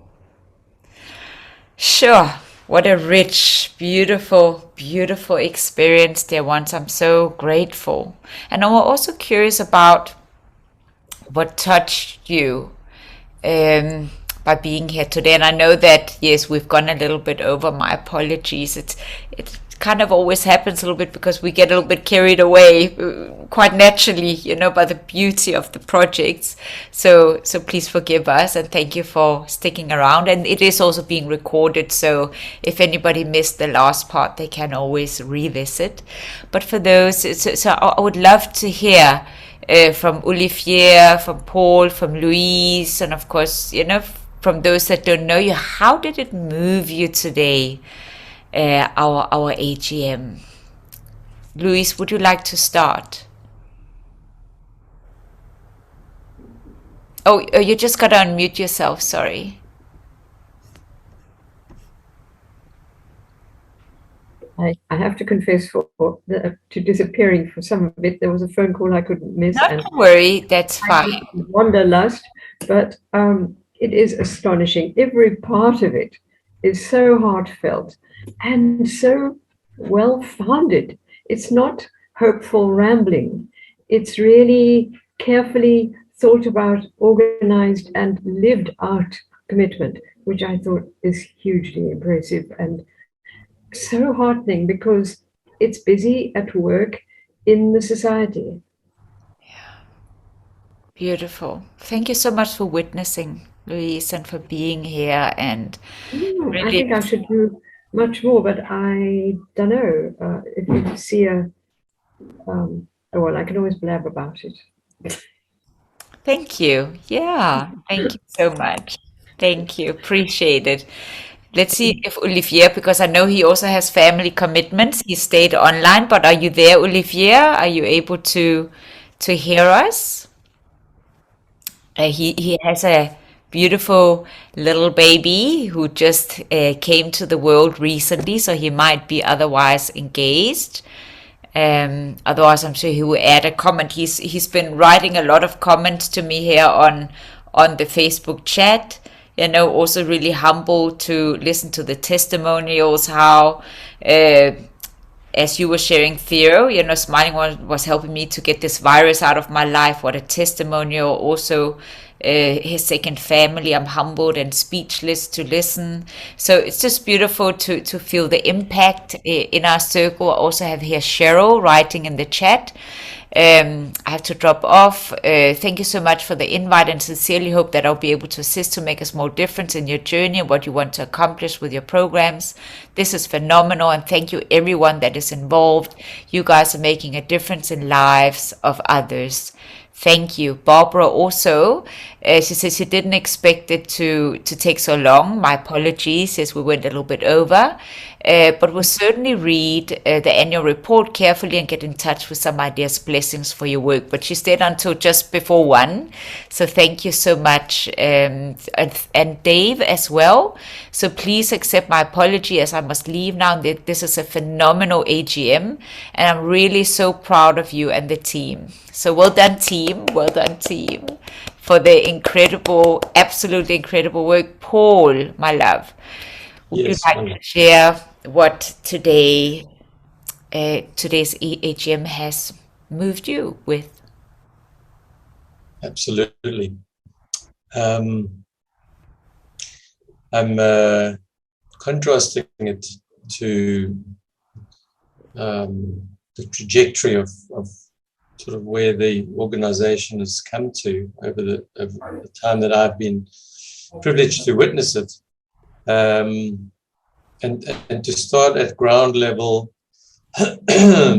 Franklin and Theo, just deepest bow to you guys for your personal journey, first of all, which is such an emblem of deep respect to yourselves, and also deep respect to your community and your family, and your willingness to pass on. You have such a unique perspective, having really walked the path. You didn't read about it, you really walked the path, and the gravity that you bring to your communities and to the kids, and you know, to both of you who spoke, students, you're also incredible beacons of light to your fellow students, So never think for a moment that that what you're doing is lost, because it's so important and so gifting to have you who are walking the journey, and to be spreading the love and the light, and to be an example to others who are so close to you. So thank you for your sharing. It's a great privilege to listen and to remember who amongst the community of society requires a hand, requires help, and how beautifully you've reached out to receive it. Manzi, it's really heartwarming to experience how you've been embraced by Smiling One, and how you embrace the opportunity to bring yourself fully to it, to the process.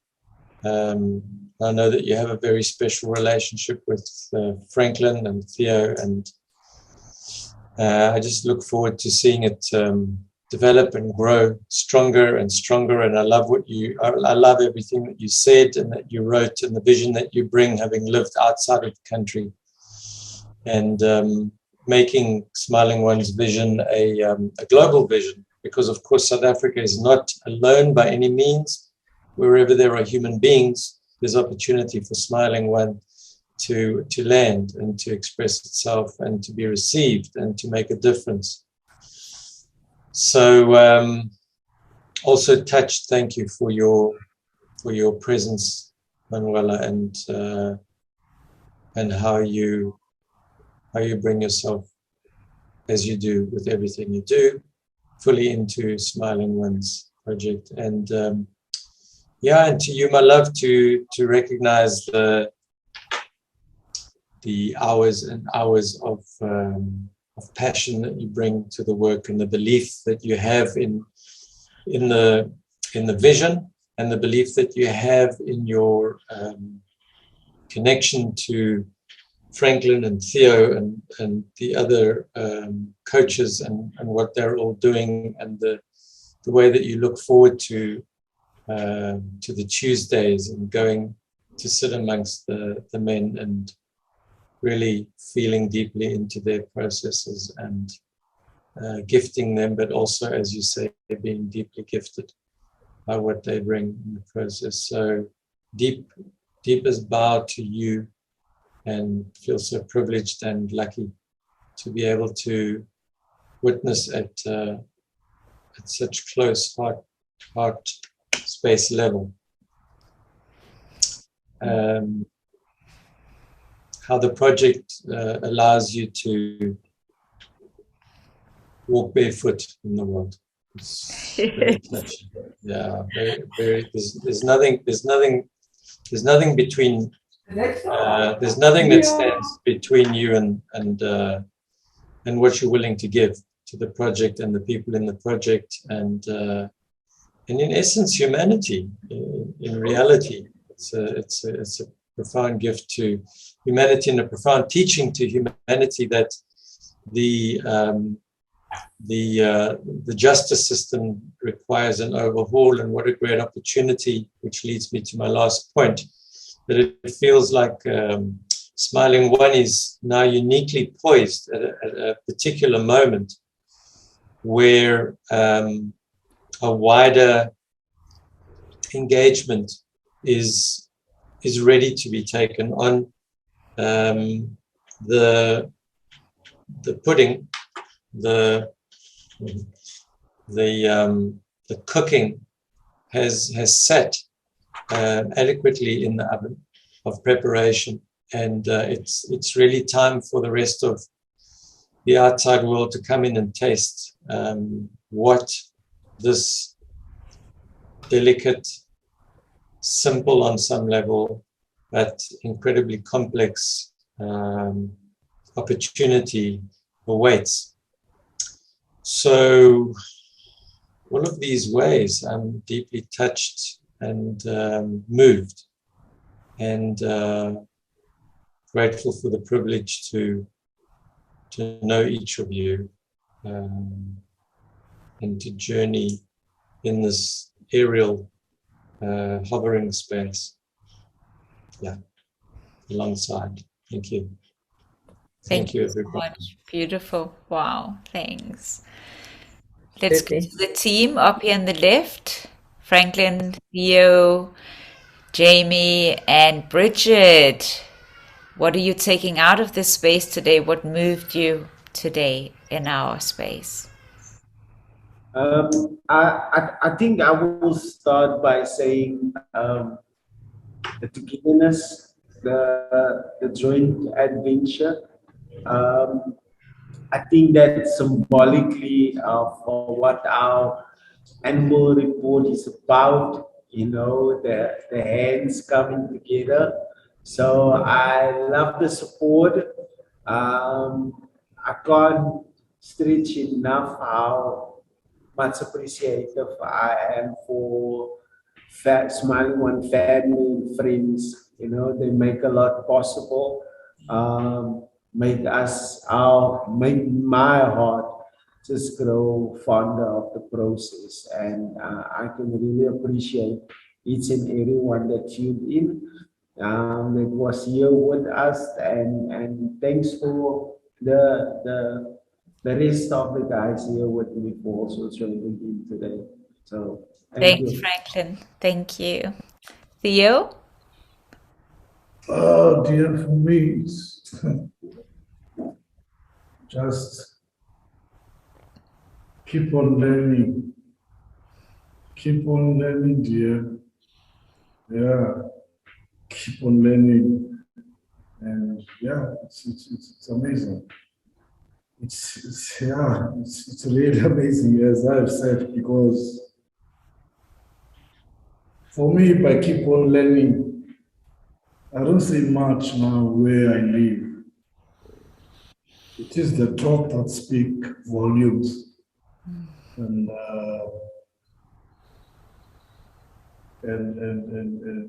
yeah, it's this the team, this togetherness. It's like we are the ants. You see the ants. They probably work too much in summer. They prepare themselves for the winter. When the winter comes, they know, you know, they have take whatever that they need, like food, you know. So it's yeah. I would say I'm preparing myself whenever, like, I'm amongst, you know, you guys. Yeah. Never stop learning. Thank you so much, Theo. And thank you for being a lovely example and for your contribution today. Let's go to our youth. So, Bridget, what have moved you today to be part of your first AGM? A lot of things. I don't really know what to say, but what I want to say is that I'm thankful for being here. And I'm thankful that you guys like joined the program, and I'm thankful to have you guys like in my life, and keep on doing what you guys are doing, because you guys motivate me, and just thank you for everything that you've done, that you have done, that you are doing now, and that you're still going to do for us in the future. I'm not just talking about me, I'm talking about everyone, especially the learners that at school that are joining the Smiling One program, even though they couldn't make it.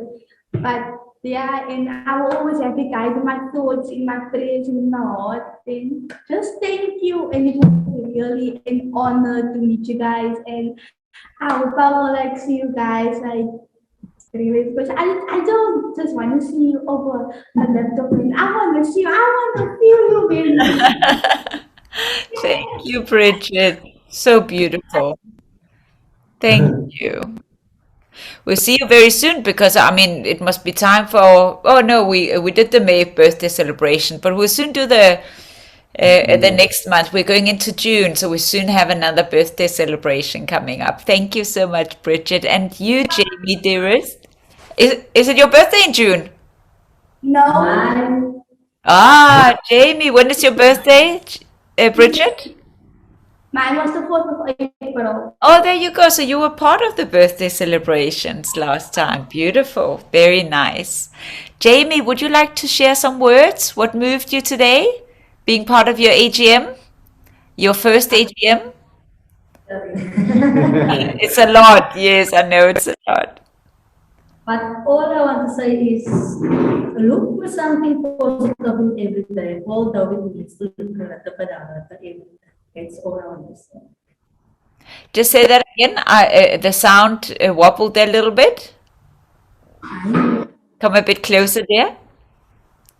What I have nothing extra to say, but all I want to say is look for something positive in every day, although it means to look harder in every day. Very nice. Thank you so much for that. Thank you, Jamie. Thank you.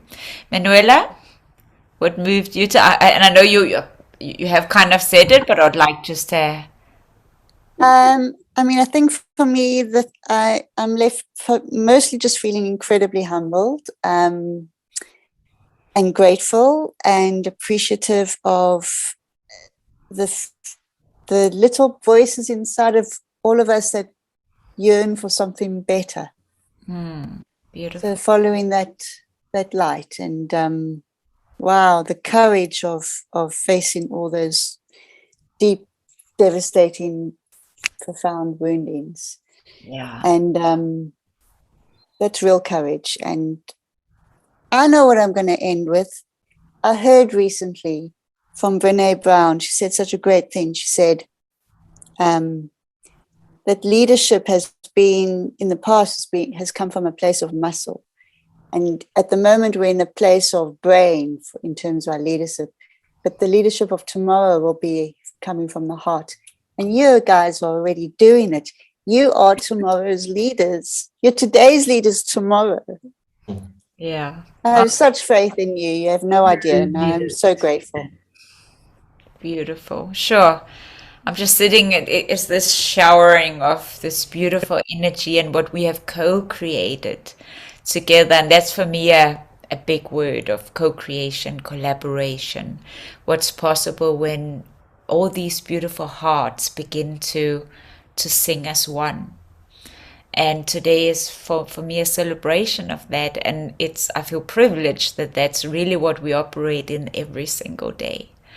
And we feel it when we're in our projects. We feel how the heartstrings of those we journey with starts to come alive, and they starts to join the symphony. And it's just the most amazing thing. And that's also why we know when we touch purpose what we're meant to do. So thank you for being courageous alongside me, because I know it's a bold vision, but I love to work with each one of you. I just feel so privileged and so grateful. Thank you for, risking to invest in change and in yourself. And here's to another fabulous year. Let's shoot the lights out. Thank you. Well, if that's not lights, yes. Woohoo!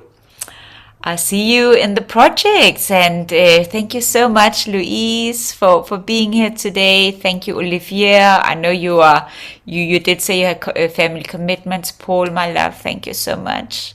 Manuela, thank you. Thank you, team. Thank you to everyone for the incredible meeting today that we co-created. Lots of love. And thank